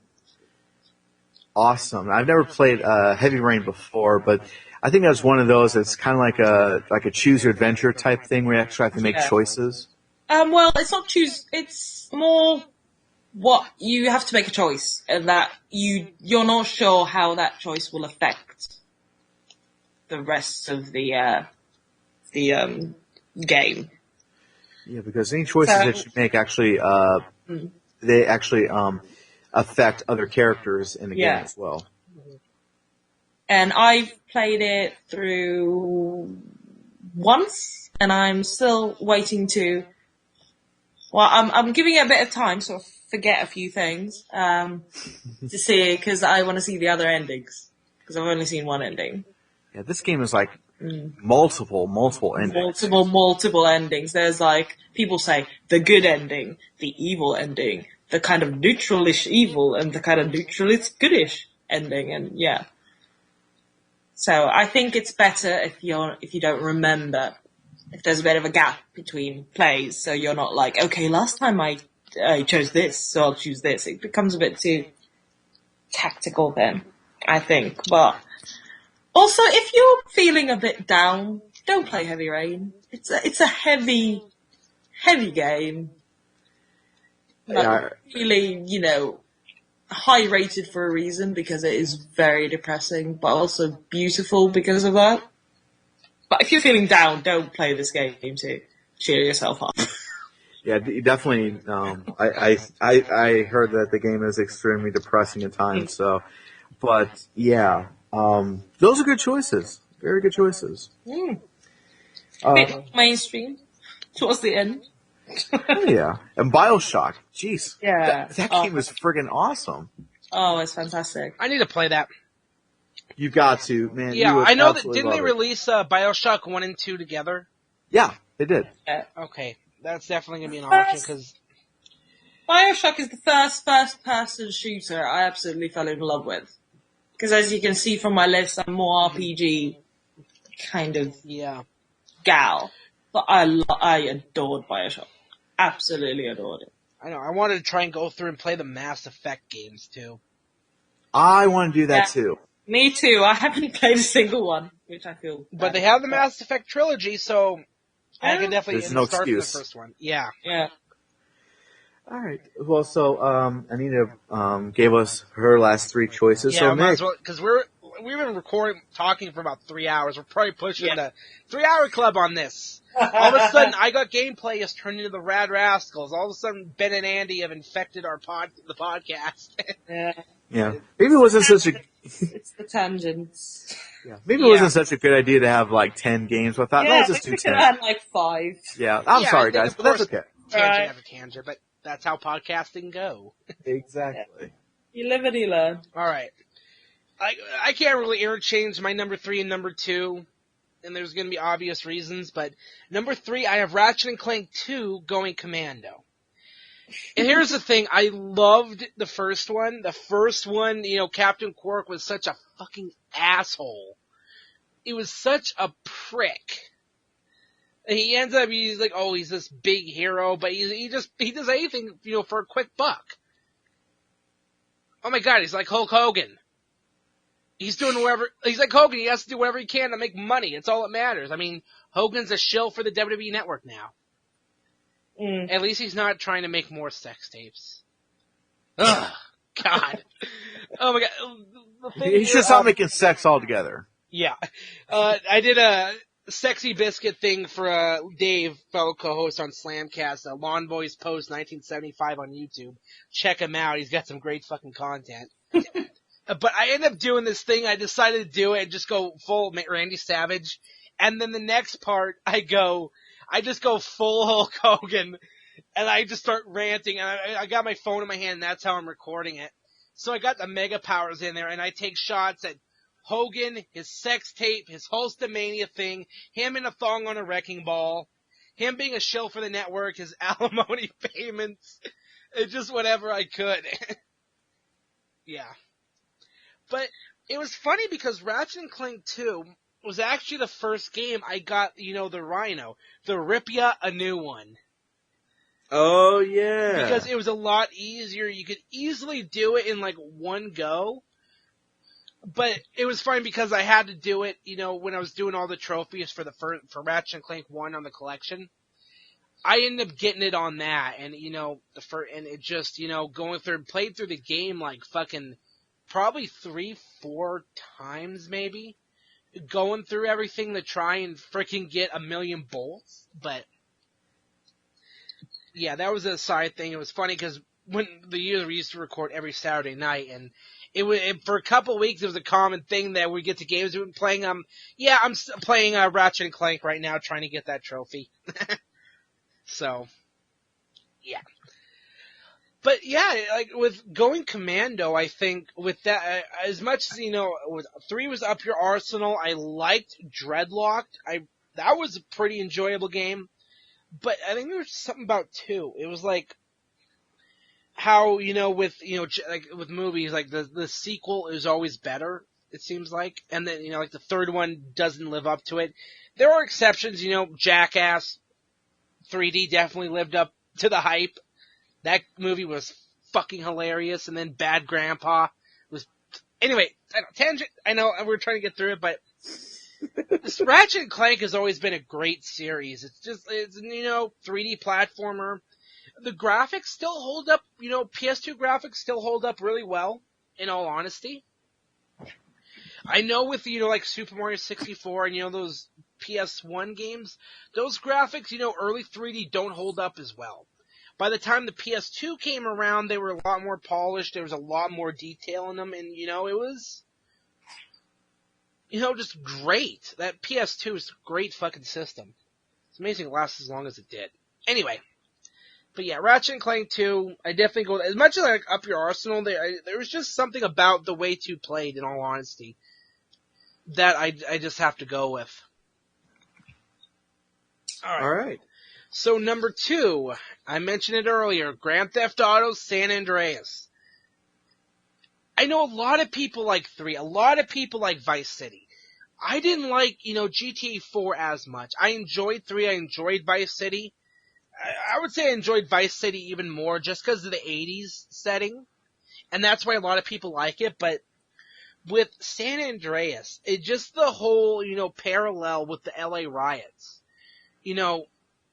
Couple of corrupt, it was basically what happened, the whole Rodney King, police brutality, those cops ended up getting away scot-free, which, well, what's changed now? But with how much of a corrupt asshole Tenpenny and Pulaski are, that just the way Samuel L. Jackson brought that character to life. It's one of those games that is just amazing. I mean, come on, who doesn't love beating the shit out of people with a big purple dildo? You go into the police shower, you find the dildo that you beat the piss out of people with. I know Saints Row 4 had the penetrator, which is the dildo on the bat. And then they have, the anal probe weapon. No wonder that game got banned in Australia. Well, and then, of course, they censor South Park Stick of Truth, they censor the fucking, anal probing scene. Which is Oh ridiculous. yeah, because Australia they like to make sure everything is nice and clean. Yeah. Although they've now changed how they rate their games, and now Yeah, and then they still don't even, they got a fucking, and they get those fucking, that country must get a lot of money for banning games to begin with. But anyway, yeah. Just the whole story with San Andreas, how big that game is, if you think about it. Because you not only you have the three main, cities, you have Los Santos, you have San Fierro, and you have Las Venturas, you have just the characters were great in it. The main villains, Tenpei and Pulaski were awesome. You really got that satisfaction when you finally ended them. This was great. There was a lot to do, like you could, depending on how you trained or, went to the gym, if you ate like a lot of shit, you could, make CJ a fat piece of crap. Or what I would do, I would just make him this big buffed up, just like he could be on roids or something, just big buffed up, don't fuck with me type guy, which is great. But there's always this, like, the missions were fun. There's one I remember in a construction site where you gotta bury a guy in a porta potty. There's just, you have, like, this character's like Woozy who's blind but he could somehow drive and race. You have guys that Hippie the Truth. I mean, it is just fucking amazing, that game. And just like the whole, early 90s setting. So you have all you have all the gangster rap, you have all that just great freaking 90s music. Yeah. But yeah, I mean, I did a review on that game, and it's just, I think it's actually my most viewed video on my channel, which is, yeah. But then, my number one game of all time, Super Mario Bros. 3. Of course, my top two favorite games of all time. I have multiple copies of Mario 3 on the NES. I have 3 of them. I have one loose, I have one that's a beat-up box in the cart, and then I have a really nice one I bought complete. And actually, I did a video on my channel a couple years ago that the 2 boxes are different. Like, it's really weird. There's, like, one that has a screenshot from a level that's not even in the game. That might have been from, like, a early beta build of it, or it was something, like, really weird, but, and, like, a different layout in the first world, but, yeah, I got a really nice copy of Mario 3. I think I only paid, like, $25 for, so I didn't pay too much for it, which is nice. But I spent so many hours as a kid playing that game, just trying to beat it. I mean, years it took me to beat this game. And now, I mean, I played it so much, I could beat it fucking in an afternoon. Like, straight through. It was funny, I tried doing that with Super Mario World, getting all the, beating all the special worlds, getting all the exits and stuff like that. It took almost 9 hours to do that. I actually found all 96 levels in Super Mario World. It only takes me like 4 hours to beat the game. Yeah, it took me like 9. Just trying to find everything. Because I'm not as good as Mario World as I am with Mario 3. And of course, with that second special world, was it Tubular? The one with the people. Oh, yeah, the special levels. Yeah, oh my God. I had, all 99 lives. I had like 99 lives going into that. I lost about 20. Trying to beat that stage. No matter how many, I've played through Mario World multiple times. Between the Game Boy Advance port and the Super Nintendo game. It still takes me forever to beat that stage. It's a fucking pain in the ass. But Mario 3 is just, I mean, it's, a lot of it's a nostalgia factor. But because that game is so well done, it was great because you had, the first Super Mario Bros. That revived the video game industry. You have the US Mario 2, which was completely different, which is a good game in its own right, and then, of course, I played through the Japanese Mario 2, which is hard as fucking balls. But, yeah. But when Mario 3 came out, there was so much in that game. There was the levels, they were all different. The worlds were all unique. The Koopa Kids were, it was a great idea, and it was funny because you don't start off trying to save the princess. You're starting off trying to save the 7 kings of the different worlds. And then you get to World 7 and you're like, oh, wait, here we go. Bowser captured the princess. Now you gotta go through the Dark World, which is hell, I guess you could call it. Yeah. But yeah. How about you, Travis? What's your top 3? All right, we'll just go through these as best I can here at the little bit of time we have left. My top for number 3, I have Super Adventure Island. That game is awesome, mostly because it's very cartoony, much like the other games in the series. But like a lot of the Super Nintendo games, the soundtrack is where it's at because it's another one of those games where they use the sound chip in the system beautifully because the soundtrack basically is it's mostly like it's like R&B and some jazz and stuff like that was really popular there in the early 90s. And there's one song on the soundtrack where it's kind of like has a reggae ska sound. It's really good. I love the music in that game. And it's so cool because when you're playing the game and if you pause it, the music keeps going even though the action has stopped. So you can just pause the game and just like have a bit of a dance if you wanted to, or just have your system plugged into a stereo unit and just turn this sucker up full blast. But the game is really cool. I love it.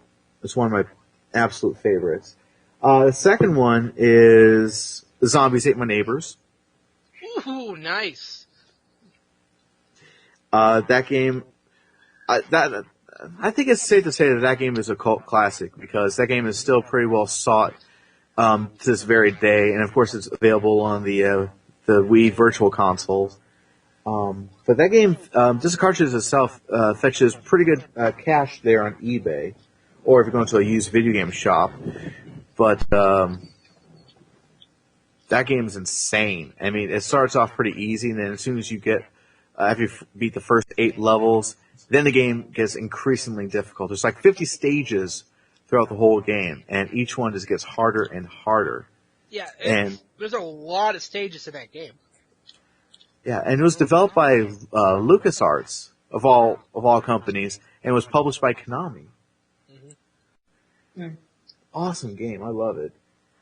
And then my number 1 absolute favorite game, well, at least for this list, because my other list, which you'll hear on Desert Island Games, is my actual definitive list. But for this list here, I chose Sonic CD as my favorite game. Knew that was going to come somewhere in this list. Yeah, it's meant because earlier when you mentioned Sonic 2, then we kind of talked about Sonic CD there for a little bit. As I mentioned previously, I have that game in 3 different versions. I have, like I said, I have it on Sega CD, I have it on GameCube, and I also have it on the PSN. And this game basically, your actions, depending on how you play the game, affect the zone that you're in and what kind of future is going to be for that zone. But it is such an awesome Sonic game. I mean, of all the Sonic games, this one is my absolute favorite. And I've played pretty much all of them, at least the good ones, for that matter. I was sort of disappointed when Sonic Generations came out that did not have a level from Sonic CD in the game at all. I was pretty let down by that. Mm-hmm. I will say this about, the Sonic games, a lot of the later ones. I enjoyed Sonic Unleashed. I missed that one. Now, you can definitely, you can get it cheap now, which is great. But it's one of those games, like, it's weird.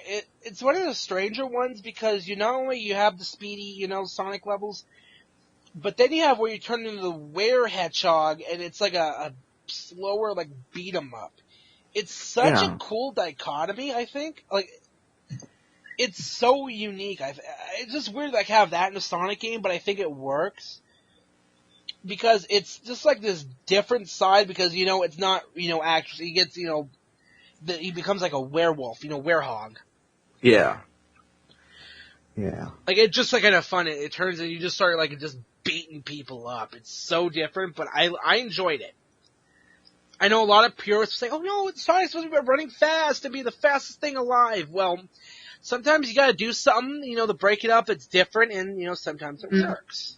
Yeah, experimenting is, I think, a good thing in the long run. I mean, it's not like the game was just designed like shit, like Sonic 06. This game was really well done.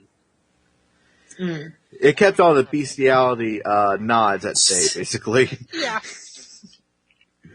But I actually missed out on Sonic Unleashed, but of course I can easily get a copy of that sometime. But Sonic CD, like I said before, that one is my go-to Sonic game, to say the least. All right, well, 3 people, each of us with our own lists. Basically, I think each list kind of defines our own personalities, I think. Not a bad thing at all, because it's each list was varied in its own rights. So I think we all did a pretty good job on that. We will not be bored on a desert island. Exactly.